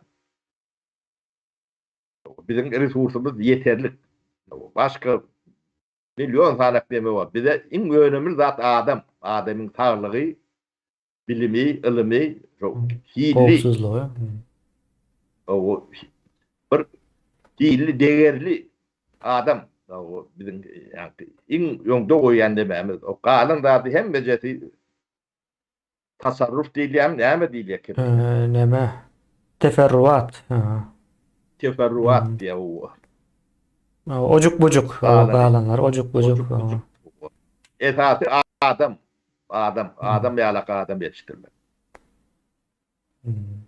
O bir topor yalancı, şarlatan ya demet görün nemeni yetiştirecek olup deyince nemet görmürler. O muallimler para ýatdy. Direktorun orunmasaryndan okuwdan jogap almak üçin yüzüne seredip diýär-de umuman düşünşüm boýunça yüzüne seredip diýär, o pul soraýarlar diýär. 2 manat pul soraýarmyşlar. Şo döwürler uly puldy diýär. Ay haklısın. Şu taydan nadan çıkmadılar. Yo çıkmaýasa para biz okudyk, gaýtdyk. O gaty ütgeşik bir neme. Sistema. Ýani adam yetişmez ýaly edip gurun alypdyr da. Ýani kitaplaryň şeklinden başlap Şu kitabın şekli var ya. Kitabın şekli diye beni okuma deyip. Ne şeyle kitaplar var. O partalar mektebin şekli var. O mektepten sapara neme ýaly tutsahana ýaly hiçbir okuwçynyň çağanyň iç açylayan bir binalarym däl olar. Hemme zatynda problemi bar da. Araz molimlerinde o adam şekilli köpüsü gürläp bilen ok. Temany düşündirip bilen ok. Şonuň üçin okuwçylaram olary hasap edip duran ok kändir. Ondan soň Türkmenistanda okap bir zat elde eden adam ýokda daşda öregine serediýär. Men näçin okaýyn diýär-de. Ena Nimet dediğine şu internet, ya, hem zaten internete bağlandı da. Şu internette iyileşler, ben bunu aşansız baydayın. O sizden eşitmeyecek koruyanlara, kulağına, zadına gıygırvay diyanız mı, ya çekvay diyanız mı? Şu interneti çeklendiren ad neme, gönü ya dolaylı yoluyla garaşlı, vazifeli adamlar vardır. Hemmende ölüm cezası garaşıyanlar. O bu neme bilen oyun etmeyen bir giden milleti nadanlaştırıp, hayvanlaştırıp, sizi diri oyar etmeyen bu millet. O sizi halk linç eder. Öden biz yoğuşluk bilen atlarınızı çöplepiyorsa, sizin hemmenizi halkın eline verer. O taparağa linç etmez, halk eder. Biz halkı sizin halkın yiyerek getirenin, neylek derece getireninizi açaçan düşündürüp verer. Onu aklımız da yeter, o mümkünçülüğümüz de var. O şüphelenizden kaydın, şunu düzedim. O halk rahat internete ulaşır yağlak edin. Şunu etmedeniz size tohum tiyiciniz bilen yok olanın da çıkar içinde. Sebebi siz bu halkı özünüz cahil koyduk. Cahilin eline o sizi yağlak demeli fastif kuşkurlarını neyle kolyanlarını siz tek görmediniz ben diyelim. Sizi o yankı bir yanlemesi vardır. Muammer Kaddafi. Şonları mervet ederler. Ona näme de bolsa töwereni goýan näme de sizin goýanyňyz da bolmaly. Öz milletiňize bular ýalaklat etmeli däldir. Gaty uly bir jenayetdir. O dünýä bu dünýä din bolsun, kanun bolsun, insanlyk bolsun hemmesine garşy zatdyr. Etmäň şunu sizden haýyş edýär. Bu gaty bir erbet zatdyr. Bir milleti 100 yıl iyilemin yani. Fakatının nämedigini, bedelinin nämedigini siz gödüňüne getirben bilýän näldiniz? Sapara. Döwlet demesini wezipeli adamlara da demediler. Şunu derhal halk şuna doğru düşünmäken siz şu meselerini çözmeseniz sizi düýtmeydi diýer. Linç edýärler. Hakikaten. O linç bolmadığından soň barıp täze Türkmenistan'da linç ederler. Sizi halkın eline vermek. Näme diýen bolsa edinler. Sizi şuna getiren şular diýip öňüne türersiz. Elimiz bilen hiç talep etmek gerek bolmaz. Sonra verecektim o cevabını aldım ýaly. Hani? Ne şu cenayet edenlerin sahana o 100 000'a yakındır. Buların hemmesine de ölüm garaşýarmy diýip sorajaktım da halkyň öňüne sürülenden soň sonra bir manysy galmaýar. O ölüm dilep adam. Sonra oň nemesi galmaýar. Soň o bizde de 12 ýyl okuwlar bolýar diýär-de. Çağlar 12 ýyllap şo taýda güýmeýärler. Boş wagtyny geçirýärler diýe 12 ýyl batyp. Şo döwür ne sapara bir adam 12 ýyl çağalyk döwrüni boş geçirse bütün ömrüni boş geçirýär. Bütün ömrüni boş geçirýär. Ene bu bilgeçliğin ýa-ni planlaşdyrylyp edilýän bir iş dälmi ne? Yani planlaştırıp etmedik bolsalar hem edil planlaştırıp eden ýaly. Bunu tersini suud edip bilmeýärler. Näzir sorasak Bu näsiýeňden okda ol plany, bahmy plan edilip netije tutdy. Yine şu bilim bilen bağlanışıklı o direktörleri olsun, ministerleri olsun hemmesini cemlep üyüşürüp yine 12 yıl çağalar o vaktini boş geçirdi. Näme deyip sorulsa cevap berip bilecekler mi şular? Näme kemine biz şu yani internetin trafiğini günde şu berip durmadı. Buların muallimçılığa mı etraf- gerek değil diýäňizde? O demesini belli olur ýaly. Şonu dähile bäderim bilip bolýar ki ýeten görnýär. Owa görüp bolýar. O şonu monitoring etmeli. Şu işlere katışan adamlar var orta. Hünerler, vazifeler var orta. Adını, nemesini o bize yetirecek olun. Biz bileli. Bu meseleler çözülmelidir. Altın atırdan başlayın ya. Etatı nemesi bir operatör edenlerin evim şodur. O devletim onun versanak şular yalak neme çapni neme girer yalak etmelidir bunu. O bir altın atın neme atın deyip oldu. Bağvaraplı sen internetinden ne bilsin, kompüterinden ne bilsin, topar hayvanı getirip şular yalak vazifelere koyuyorlar da. Hakik hayvan olmalılar. Olmasa şular yalaklar yediler mi öz milletin için? Kemine. Bunun iki nemesi bolýar da. Ya hakyky samsyk ya da hiçbir elinde güýç ýok. İki neme var. Güç oranı olmayanlar da ben bunu yetip bilecek geldiğimler. Mantığını düşünendirler. Onda hem güýç ýok hem samsyk. İkisi birden. O tiz eylerde teredim. 200 bin yaş tuzatları mehteç özünü geliştirmeli netil şolor qaraldiyan. Onun ömrünü qaraldiyan. Bu cenayet demediğini bir gözünü getirip görün. Entek bir buna ertir adam olup yetişmeli çağcıklar var.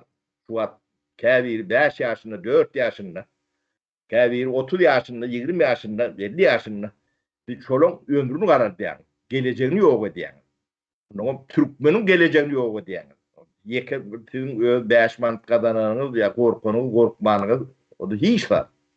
Bir milletin geleceğini uğurlayan. Madmunu şodur.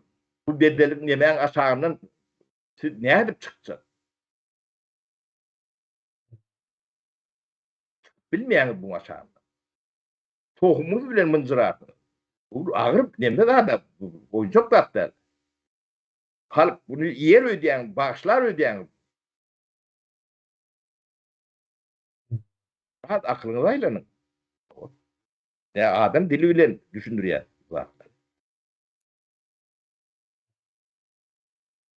Yani düşüneceğinize maydı otuyor. O neticede ne olyanına maydı otuyor. Bilem o da adı da may koyuyorum da.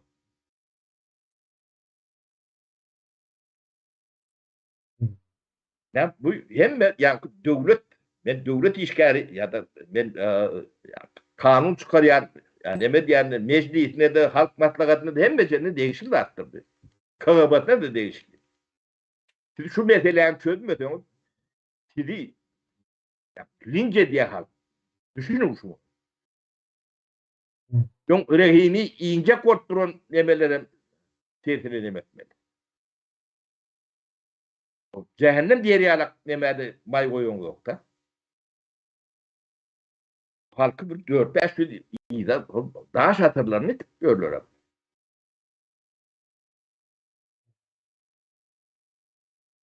Ayçakladım şol kemiğine.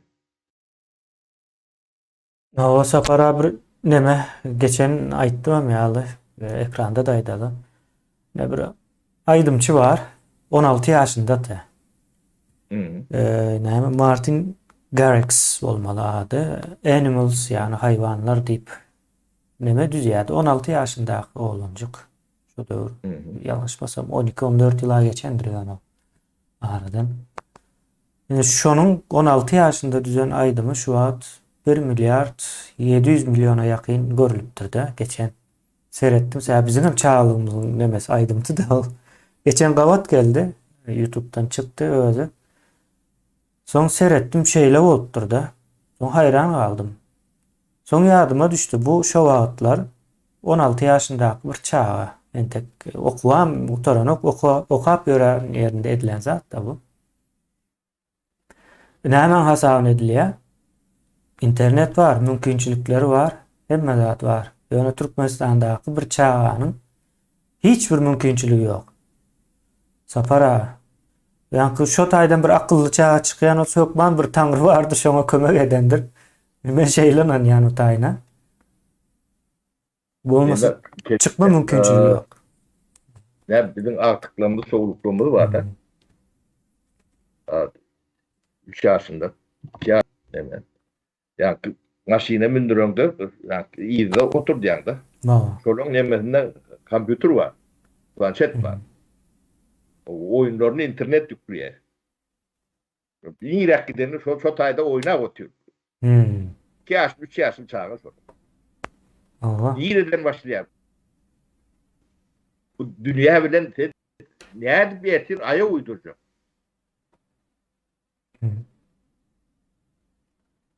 Şoları yani internetin bir unum saklap bolan o şu çağları yem. Önce şu tayda Bu ne? derecede olmağa bu yankı üstümüzde yankı nebe oranında da uzatları yedilen neler? Düşman basıp alanını uzatları yedin o. Düşmana da burada adı bilen canlar gerek. Hizmetini edip bilecek derecede. Bir Türkmen'i şonunu maşakta takılacak oluyor. Sizin de intaf değilen bir zat yok mu? İyilerin doğdunuz siz. Kim sizi doğuran kim? Yatan kim sizi? Ben hiç aklım alan yok. Kemin ettim. Bir neme var. Şu gün Gavat geldim. Palestina'da yine hastaneler dolu, yaralı, yine neme ölüye gidiyor deyip videolar çıkıyordur. Son şunun bir videosunu düşürülendiğini tötenle neme çıktır da. Bir neme yatır yani özüm gönefirde yaralı hasta olan yalı olup son ecesi hakikaten şeyle mükemmel deyip bunu tapıp geliptir de. Hastahana o tayda kıyırıp neme diye son onu köşöştürme için men hasta derlip şey çıkarıp nemeleri görkez ya da ekrana kamera yazıda gidip doğrulum. Indi ben şu tayda son şu ece son onu görüp o hakikaten değerliğini görüp son köşöş ya. Ne şey deyip aydan ok da sen ne için bu iş ediyen? Yanlış yalan bu zatın etme deyip aydan ok. Şeyle bir nemede yetişen olmalı Türkmenistan'da haklara. Ediyen işim yanlış değil. Ediver. Bas diyen olmalı. Kökünü hemen Bağvarap'tan, Kıpçak'tan, Bağvarap'tan alıyor da. Hemen şu taydan, telpeğin aşağından çıkıyor. Yani Türkmen'in telpeği var ya. Çok aşağından çıkan hemen şu zatlar. Evet, aşağında zat yok da. Mün yılından ona telpek giyen o vakenler yani sapara. Şunu bildik. Demek kendine fabrik ayarı deyip vardır telefon orada. Biz şu fabrik ayarımıza dönmüyoruz. Format atmalı yalnız da. Format atmalı. Şu fabrik ayarlamada o atılır. Doğru. 10 katır. İyi de. Doğru. Şu taydan başlamalı. O indi çağlarım grubu ne diye sapara. Yankı ben aydım şeyin 16 yaşlı aydım şeyine. Misalını vermeyim sebebi ne şu komentar yani okumak için demettim de. Yaş okuçulara prezidentin o nakıllarını, koşkularını öğretip beynini zehirleyerler diye. Şimdi ben aydiyan sapara Türkmenistan'da şuların dövründe Niyazov indi koşmalı. Niyazov'dan sonku dövrde neçe çağı okan olsa mektepte her bir çağı için şulara neme töletmeli. Dikeldiş bir fond açmalı. Dikeldiş fonda da şular eden cinayetler neçe çağıza yalan olsa Baral şol yitki hükmünde hasar ediyes biz bu adamların hemmesini, bu çağların hemmesini. Bu adamın geleceği uğurlar. O şunun için şu Berdimuhamedovler ve şonun ýanky hökümet ve döwlet nemesinde ýaşan, hereket eden, şolara kömek eden, üpçün eden adamların hemmesi şo fonda neme tölemelidir. O, näçe çıkarlar, o bir gezekde töläp oturup bilmezler. O belki 40 ýylda, belki 50 ýylda, belki çağalaram işläp tölemeli bor. Şeýle bir zat öğretmeli onu. Deme, o şeyler Bolonya'nın şundan harekete başlamalı kemine. Ne gene de bir yüz tutman dememiz yukarı uzaylarının reaktörleri vardır, mekteplerin direktörleri vardır.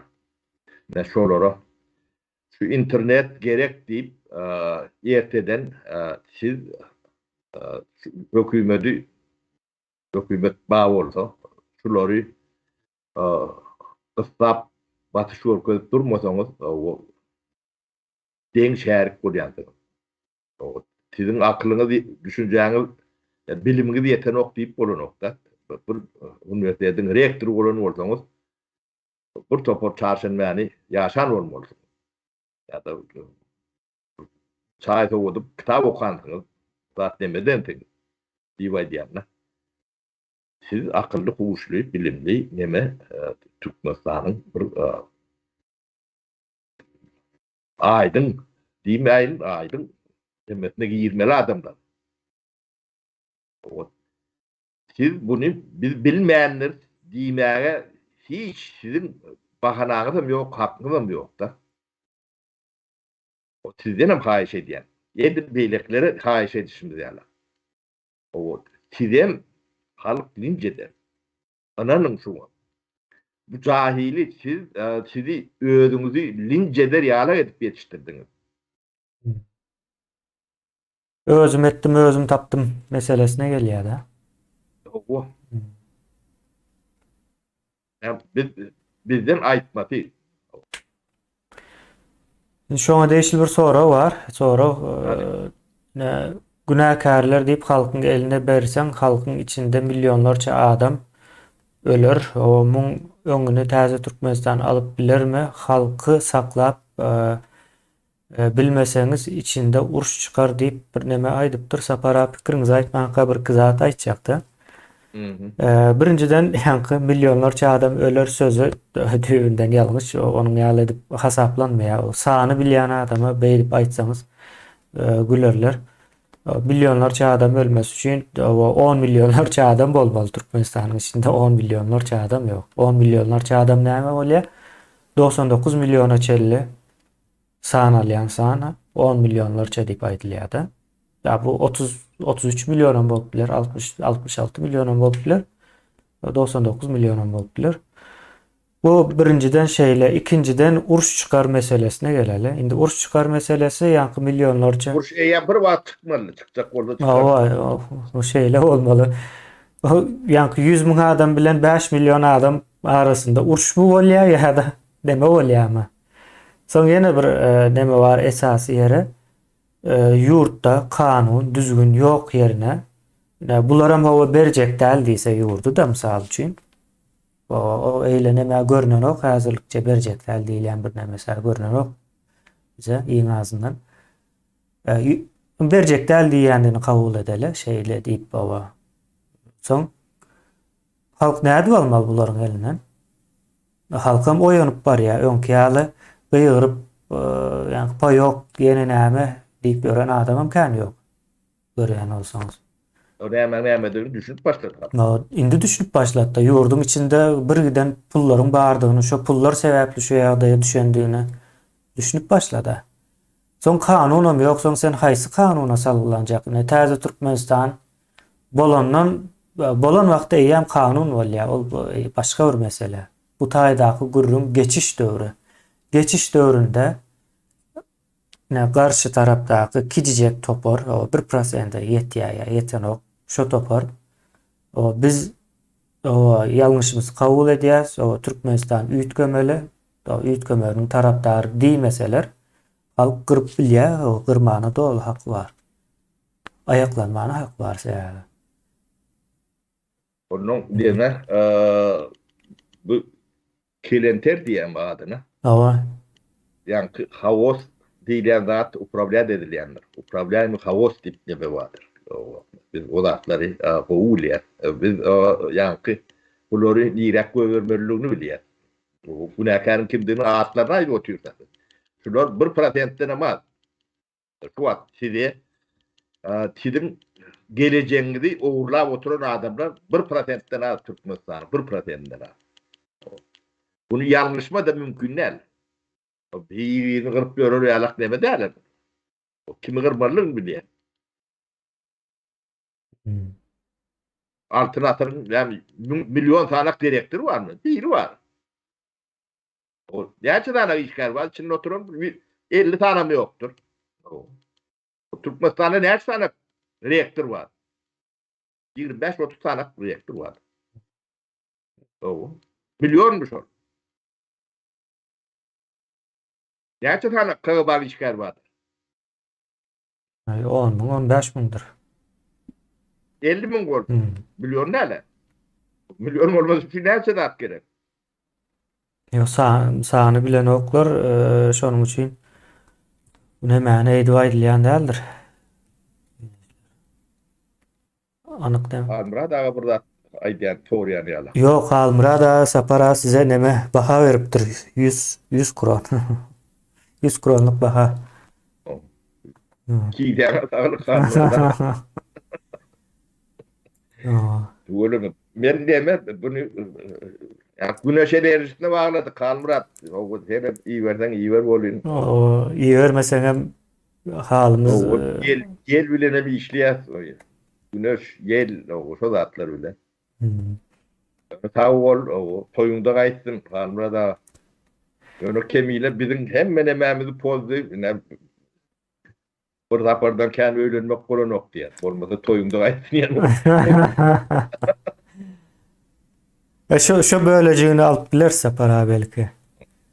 Kemiyle de. Bir de eden yağışçılığı şu.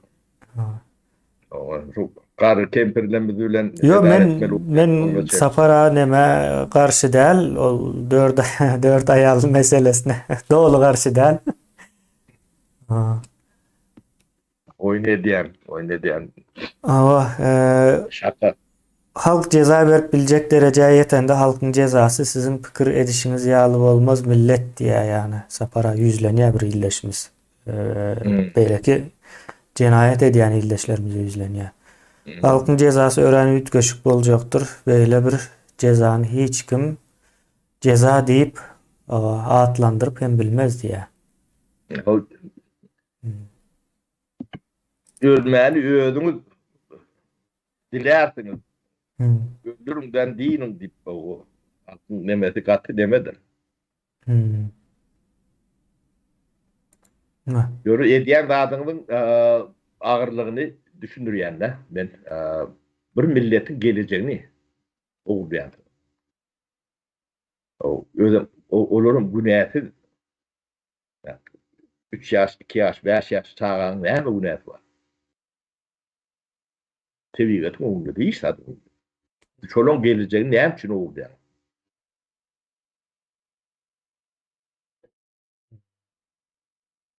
O şol yankı zehir yaydıran zavudumuzun nemesine ehli Türkmenistan gün gigabaytlık internetli oluyor. Ehli Türkmenistan. Yediyen adında bir şeyden seyret görün. Ölçek görün. Yok düşünmeyen hiç kim düşünmez değil deme atıldı da bu. Şimdi Türkmen hiç o adam kellesini kaldırmaz. O bulon o durum hem bizden yaktığım algım deyip arkayı etmiyorlar. Almıradağ'da neden bir 100 kron sapara size? Köp yaşa Halmıradağ ne Halmıradağ var ne? Ölüm. Ol Halmıradağ. Toyunda kayıttın.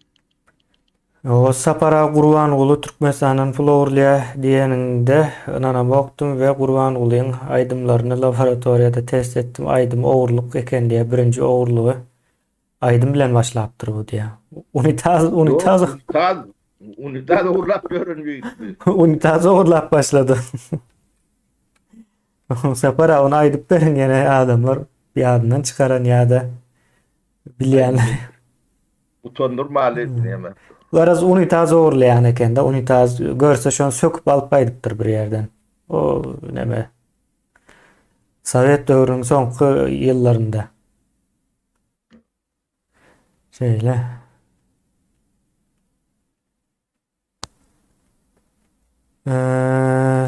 Bir iyleşimiz gowy neme ýazypdyr. Şonuň bilen bugün jemläli sapara.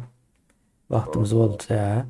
Täzelikde çağlarımızı Türkiýe okuwa getirdik diýä. Ýaş çağlar bolmaly. Emma gynansak da okuwa ýetişip bilen oklar ören zorlanýar, gynanýarlar, düşünjeleri yeterli däl diýä. Ýine bu enatanyň şu zat aýtmasy gat agyr zat dälmi sapara? Çağam düşünjesi yeten ok diýmese. Şey dip zaýalapdyrlar da ýurtda. Bu çağlarda ne var? Ne demek ben canımın yan yeri, kıynayan yerim. O günahsiz o çağa o geleceğini yok etmek neme gerek? Siz onun neme kazanýany? O da bir değerli, iki değerli milletin evi. O Ya sizin başka bir milletiniz var olmasın ya Mars'ta ya başka bir yerlerde.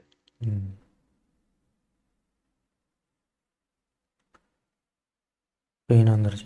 Bunu diýen düşün ya kemine yönüp samtıklı sal demetmeni yalanın içinde yaşap öwrenip durlar da. O yo neme sapara bunu özem gaty planlaşdyryp edipdirler ine şo KB'nyň KB'nde 1 ýyllyk, 2 ýyllyk, 10 ýyllyk Başında şolar var. Yok orta çıkından aydın yok biz öz vatanımızın bäfini gorýat, şeýdip gorýat diýip halkyň onu çıkmaýyp o gorýat. şey dip goralýar diýip aýdyn soň biz bir ýene sora bereli o. Biz ýalňyşan yerimiz boldy. Kapara şu taýyny ýalňyş aýdýan. Biz beýlerimiz yok. Biz ne şunu etjek bolup ýördi. Ýöne ne şular ýalak bolýar. Bu sebäbi ne pulumuz ýok, şoň üçin internet ýok. Ya ýene kabilimiz ýok. Bir bahanaňyz bolmaly. O internetimiz ýokdy ortada.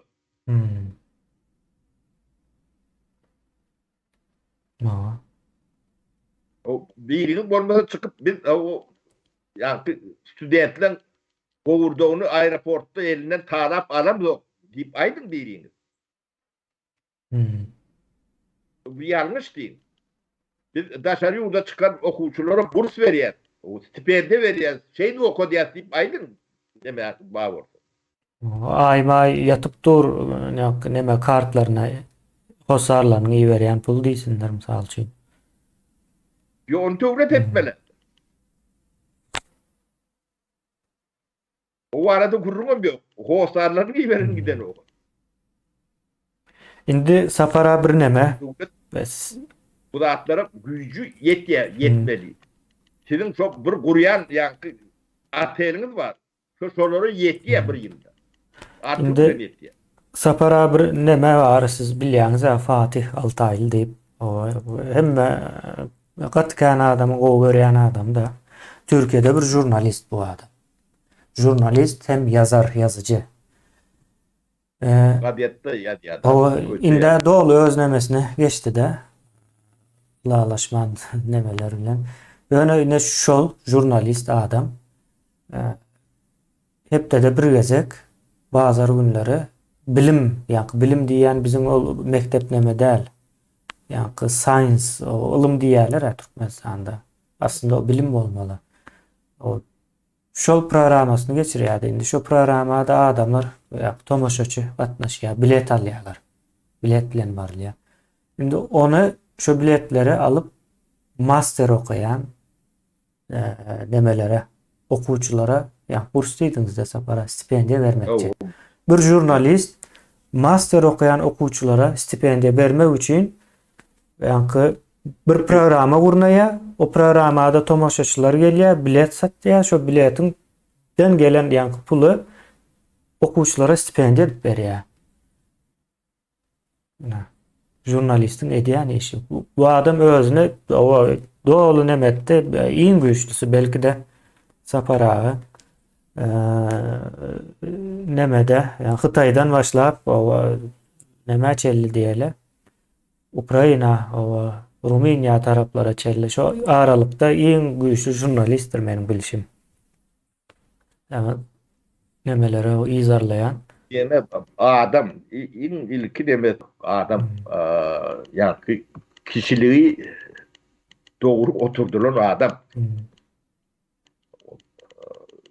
Yani adam olman değeri yütküşüktür. Tamimi, işinde de tamimi. Öyle bilgi neme, o doklu, o nene dinleyen, tırmanın diyen.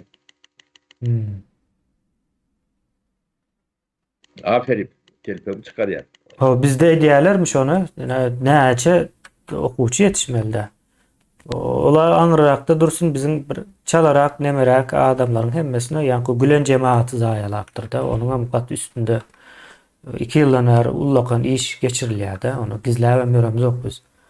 O gülen jemaaty türkmenleriň okap biljek akly ýerinde bolan nemelerin gaty köpsüni zaýalapdyrlar özem şeýle beýle däl. Gaty zaýalapdyrlar bir jegramam vatan söýgüsü ýok bu adamlarda. Şu taýdan çıkanlarda sapara inanmarsınız ýa-ni baram aýrylýan eken o ýoldan aýrylanlar bilen gatkan gürümler geçirdik. Şu ýolda dowam edýänlerim, izarlayanlarımız var. O gizli zat däl, o özleri hem bilýär onu. Şonuň üçin aýdýarsda. Olar hem bilýär. Bilýän adamdan demek bermek gerek däl. Şolar ne stipendiýa berýär-de. Güýä. Yani gaty kän zaýalapdyrlar. Kara neme bu eýeti neme koloniýa yani bir ýurdun sömürgesi ondan soň onun güýji ýeten, akly ýeten, emeli ýeten sömürmeliler. Türkmenistan'da şu sömürülüp ýören neme bu koloniýalygynyň soň aşağında garandygynyň oň ýygynyň özüň nähilek nemetmeli yani kredibilitet etmeli diýilen rahatlara da yetemli oktaýyn tek çok gürümlemedim yok. O birinci ýylynda Türkmenistanyň nemetinde şu taýda fiýaty baha berilmeli. Yani öňkü neme biz nämedik? Biz 70 ýyl ortaň aşagynda, Tawet nemetiň aşagynda nähilekdik. O fiýaty baha berilmeli. Nädik geldi? Nädik dargady? Bize näme goýdy? Diýilen ýalak bu hemme jawabı elbet diýip aýtmak ýalňyş bor. Gowuz adam bar, dogry adam bar. Ýalňyş adam ken. Baty ken. Özüm kan bilen onun bizim bedeni nemämiziň büyüğüne palturlan ýerlerken. Şo da atlar hemme jemgyň hemmetini açmak üçin biz ýörükde yani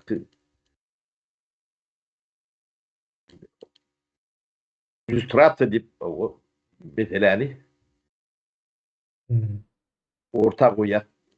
Ol şo bolman aňryk dowam edip bilen o. Görüp gördüm ben. Kırgızstanım, Özbekistanım, Kazakstanım. Şo demäni geçmeýän geçip bilýänlerdir. Çaýkanyp göründir. Bizden gowrakdyr bolun ýöne gowuz ady ýokdur. Ortaýa turnalar. Yine şol yankı siyasi illüstrasiýany geçiren dowlatlar vardır. Pribaltika, 3 tane Pribaltika dowlat. Şolar Ýewropa dowlatlarynyň şu wagt ýem ýylynyň 7 diýsen bolsa, ýene 10 ýyldan geçýär. Litwan şolardan deme Awstriýa dowlat boljagyny şu wagtdan aýdyp bilýärler. O sapara wagtymyzam boldy. Jemläp biler. Bolýa kemine. Bolýa ýerleşler o yönü yani işsizlikten sizin oňuna çykyp bu zatlar düşünürip göremdi yok. O yok bolup bar yani.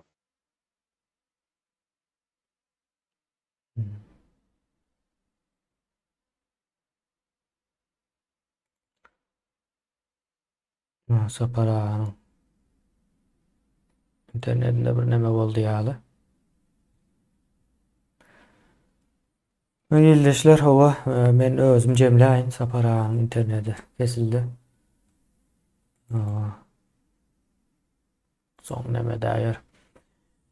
Howa ýene-de görüşýänçäk, o Innipetde Halmurad aga bilen dowam edýäs. Ýyldyşlar sag bolun tomaşa edenimiz üçin.